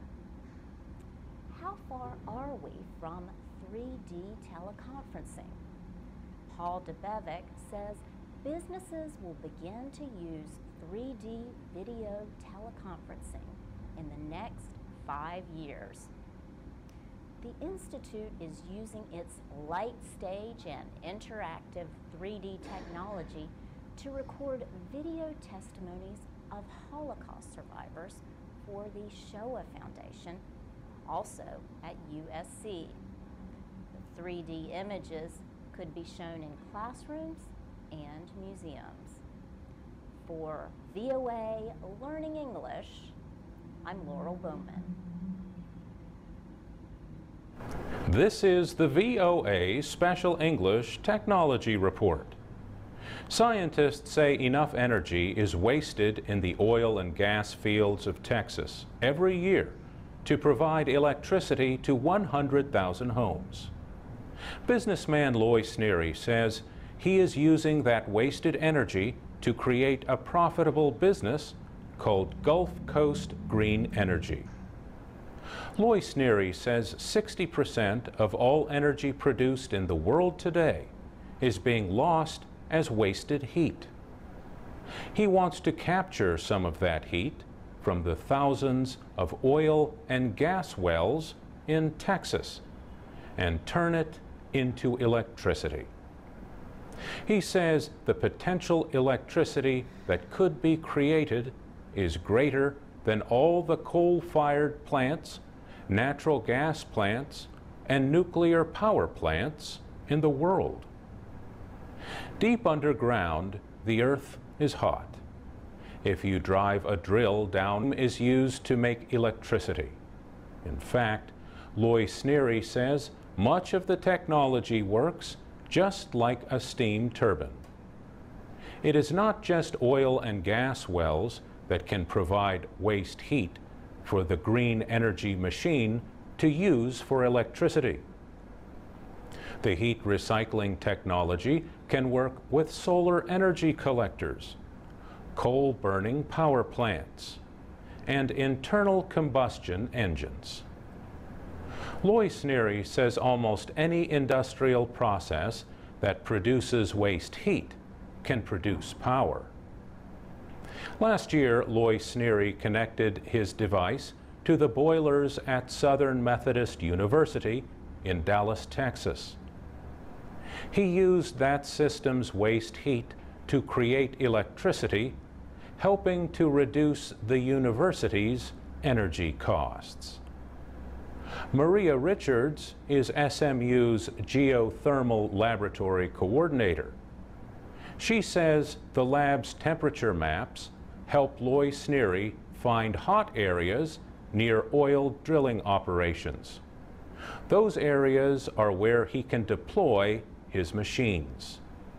The school and Gulf Coast Green Energy have worked together for several years. Maria Richards says there is a lot of heat in the Gulf Coast area, She says that made her group realize it could use that resource by working with the oil and gas wells. Loy Sneary is now negotiating with drillers in Texas and is working on a project in West Virginia. He is also looking at other states. Find transcripts, MP3s, and PDFs of our reports for e-readers at voaspecialenglish.com. For VOA Special English, I'm Mario Ritter. I'm Alex Villarreal with the VOA Special English Connection to the Internet. A group called Broadband Forum organized the meeting. It was the group's 4th meeting in 2010. The Broadband Forum has almost 200 members from around the world. They work to develop broadband network standards across the industry. Lori Adams Gonzalez is the marketing director for Broadband Forum. She says the group has been helping service providers move to the newest internet protocol, known as IPv6. Mrs. Gonzalez says the current version of the internet, known as IPv4, could soon run out of space. Broadband is one of the fastest growing areas of the telecommunications industry. A report from the Broadband Forum says the number of broadband subscribers reached 498 million worldwide in June. By the 3rd week of July, it had passed 500 million. That represents 1 in 5 homes worldwide. Mrs. Gonzalez says much of the growth has come from an unexpected source: developing countries. Asia represents almost 41% of the total broadband subscriptions. More than 120 million of those subscribers are in China. The report from the Broadband Forum also looked at Internet Protocol Television, or IPTV. IPTV is one of the main developments leading the growth in broadband. IPTV uses fast broadband connections to bring television programs into homes. It normally requires a subscription and a special box on top of the television. The Forum report said IPTV subscriptions had grown to more than 38 million by the end of June. France has the highest number of IPTV subscribers at more than 9 million. China and the United States are next, with an average of more than 6 million subscribers each.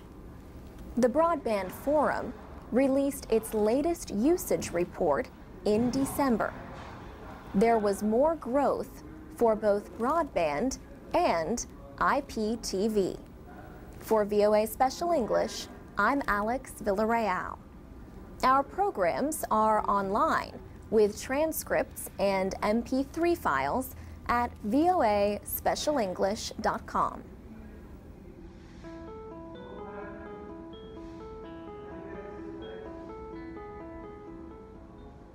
From VOA Learning English, this is the Technology Report. For years, many Western companies have sent important business services to India, where they can be done at a lower cost. This is called outsourcing, and it has brought jobs to India. Other countries have seen economic gains from outsourcing and are seeking to copy the Indian model. For example, officials in Uganda have opened an outsourcing center to train people in internet technology. Their aim is to create jobs for Ugandans. 26-year-old Flavia Alatisa studied information technology in school. Today, she is happy to have a job, but does not perform high-level IT work. She says many of her former classmates have been unemployed for years. Flavia Alatisa works for a company called Technobrain. It offers business process outsourcing, or BPO, to foreign companies. The Ugandan government hopes more companies like Technobrain will begin operating in the country. Uganda supports its small but growing BPO industry by giving free office space and internet service in Kampala. The government has trained hundreds of people in the skills that BPO companies need and plans to train thousands more. Many people in East Africa speak English. The area is also in the same time zone as Europe. Rogers Karebi leads the Uganda BPO Association. He says labor costs in other countries are growing. A number of companies, he says, are now looking for lower cost choices for outsourcing. There are some big differences between Uganda and India, however. The cost of internet service in East Africa is higher, but most experts agree that the cost of internet service will, in time, go down.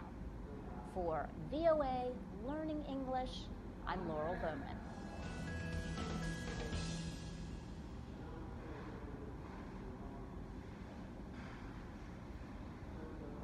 This is the VOA Special English Development Report. UNICEF is appealing for more than $1 billion in aid for women and children around the world. The United Nations Children's Fund has released its Humanitarian Action Report for 2010. The report lists 28 countries and territories with some of the world's most pressing crises affecting women and children. Haiti was considered to be in crisis long before the earthquake in January. The Deputy Executive Director of UNICEF, Hilda Johnson, says the quake has only made the need for aid more immediate. But she says children all over the world have the right to the same assistance. The Humanitarian Action Report discusses several issues that UNICEF says increasingly threaten the basic rights of women and children. It says climate change has caused droughts and food insecurity in many areas. High food prices and the global financial crisis of 2008-2009 have only added to poverty and malnutrition. And armed conflict continues to threaten the lives of millions. Hilda Johnson says children are always the most affected by conflicts and disasters. They face an increased risk of abuse, including sexual violence and other serious rights violations. UNICEF deals with about 200 emergencies around the world every year. The greatest need last year was in sub-Saharan Africa. The report says drought, food insecurity, and civil unrest affected about 24 million people. Violence and displacements of people were especially bad in Sudan, Chad, the Democratic Republic of Congo, and the Central African Republic. In Asia, UNICEF expects its financial assistance needs to more than double this year. It talks about the value of public and private partnerships in helping children and families in emergencies.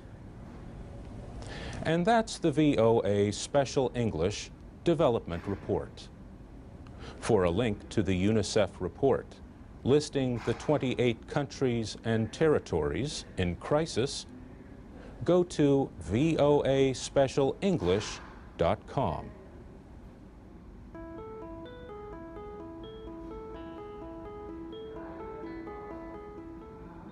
From VOA Learning English, this is the Technology Report.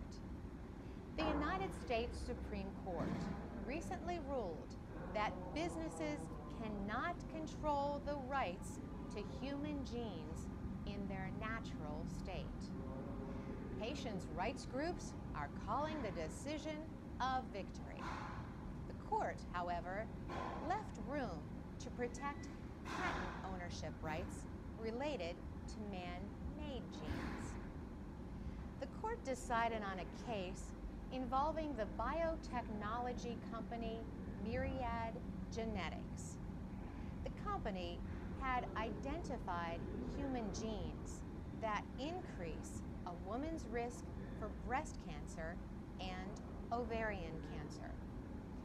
The company applied for and was given exclusive rights over the use of those genes. Attorney Sandra Park works with the American Civil Liberties Union.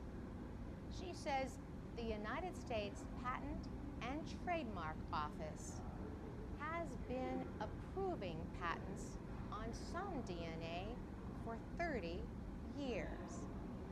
The problem, she says, was that Myriad used its patent rights to stop other laboratories from providing genetic testing, although those laboratories used different methods. Sandra Park says that caused genetic testing for increased risk of breast and ovarian cancer to cost more because of the lack of competition. It also prevented patients from getting a second medical opinion based on some other test. The Supreme Court has now rejected this type of patent. All 9 justices agreed that because genes are products of nature, they cannot be owned by one business. Health activists say the ruling will lower costs and improve testing for breast and ovarian cancer. Myriad Genetics also patented man-made versions of the genes. The Supreme Court said patents on such man-made genes are permitted because they do not exist in nature. For VOA Learning English, I'm Carolyn Pursuit.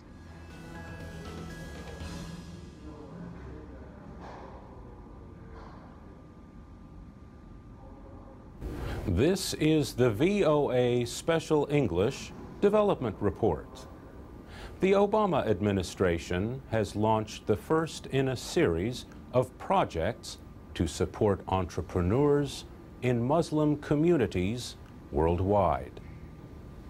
The Global Entrepreneurship Program will provide advice and other help for businesses to succeed. Partnerships between public and private organizations aim to assist with everything from securing financing to writing a business plan.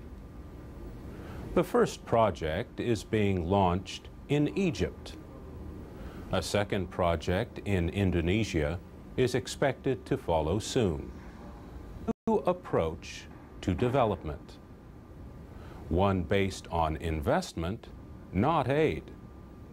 on supporting local leadership and ideas rather than imposing our own.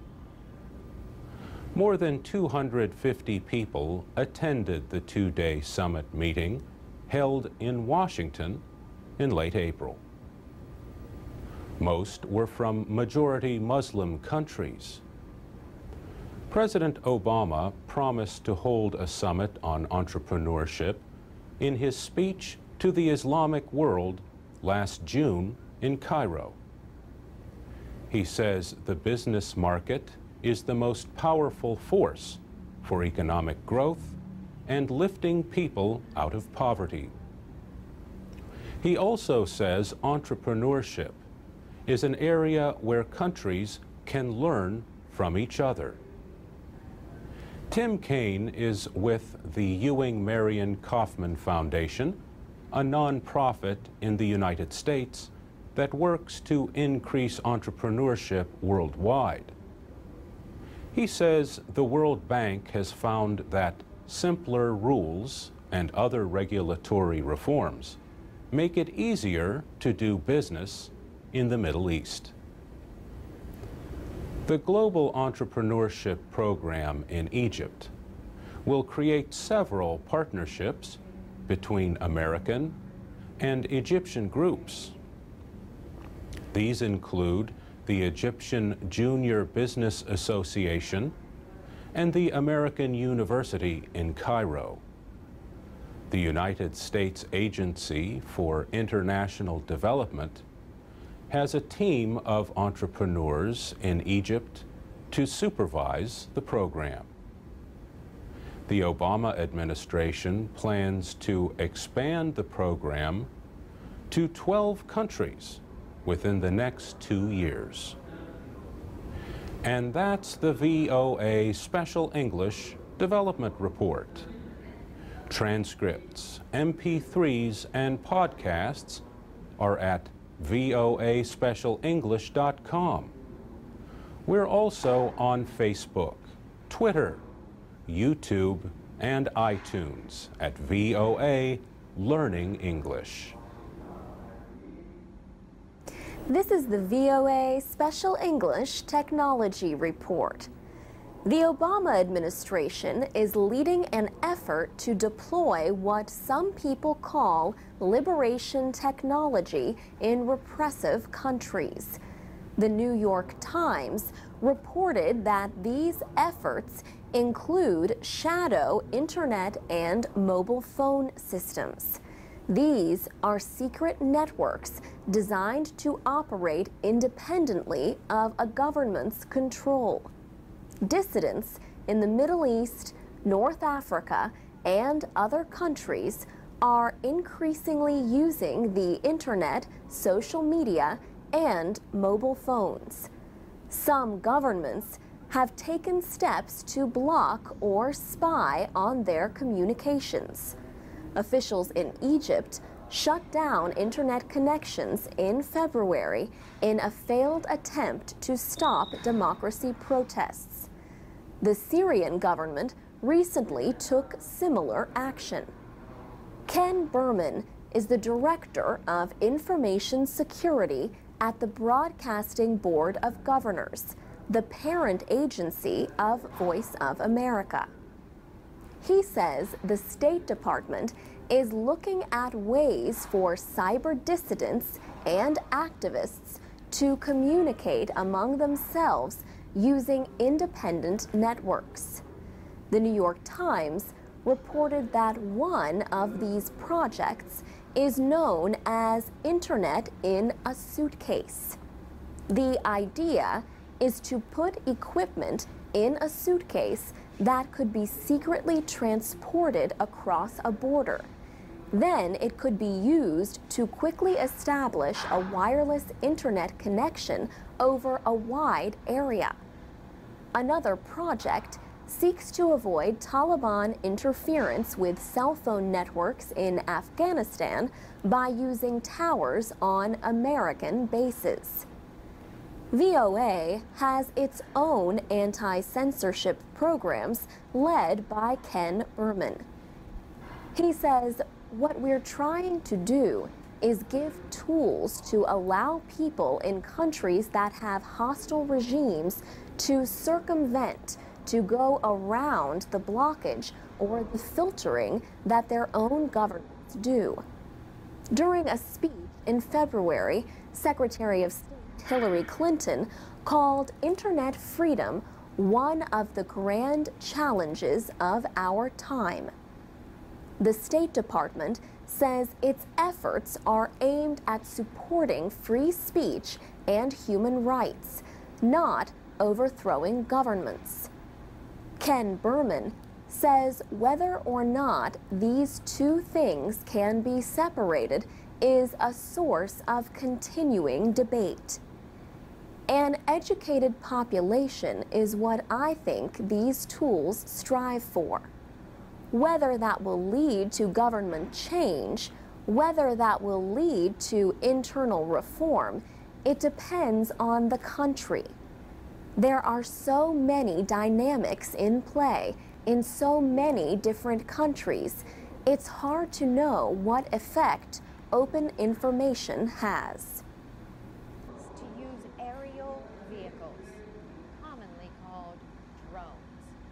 An organization called DIY Drones says it has more than 40,000 members who build and fly such aircraft. Rescue teams, police, and others are developing new uses and technology for drones. But what seems like a good activity for one group may seem like a threat to another. Recently, the group People for the Ethical Treatment of Animals, or PETA, made an announcement. The group said that it was negotiating with a drone manufacturer. PETA President Ingrid Newkirk says often drones are considered unmanned killing machines. But she says her group believes they can also be used to save lives. The PETA website says the group would use drones to record cruelty to farm animals and illegal hunting methods. The website says this would help enforce animal protection laws. PETA's president says hunters sometimes put out food to get the attention of animals they want to shoot. However, Ingrid Newkirk says it is illegal to bait animals. She says drones could be used to identify lawbreakers. Hunting and gun rights groups oppose PETA's plan to watch and record images of hunters from the sky. They say the plan would violate the privacy of gun owners and their right to enjoy the outdoors. Local and federal lawmakers were already debating the issues raised by police use of drones. Groups like the American Civil Liberties Union wanted laws to prevent law enforcement agencies from watching people. They warn that without legal restrictions, the technology could be used to spy on citizens. For VOA Learning English, I'm Carolyn Presutti.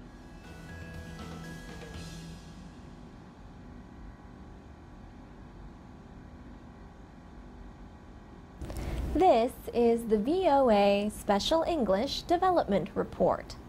Diamonds may be a girl's best friend, as the old saying goes. But some women are finding a lot to like about colorful beads from Uganda made of recycled paper. The beads are sold by a non-profit organization in the United States called Bead for Life. Bead for Life began as a chance meeting between 3 American women on a trip to Uganda and a local jewelry maker. Millie Grace Akena was rolling paper beads near her home. She worked at a rock quarry. She made paper beads as a hobby, but there was no real market for them in her country. Torkin Wakefield says she, her daughter Devin Hibbard, and Ginny Jordan brought some of the beads back to the United States. Ms. Wakefield said people liked the beads and asked her where she got them. The three Americans launched Bead for Life in 2004.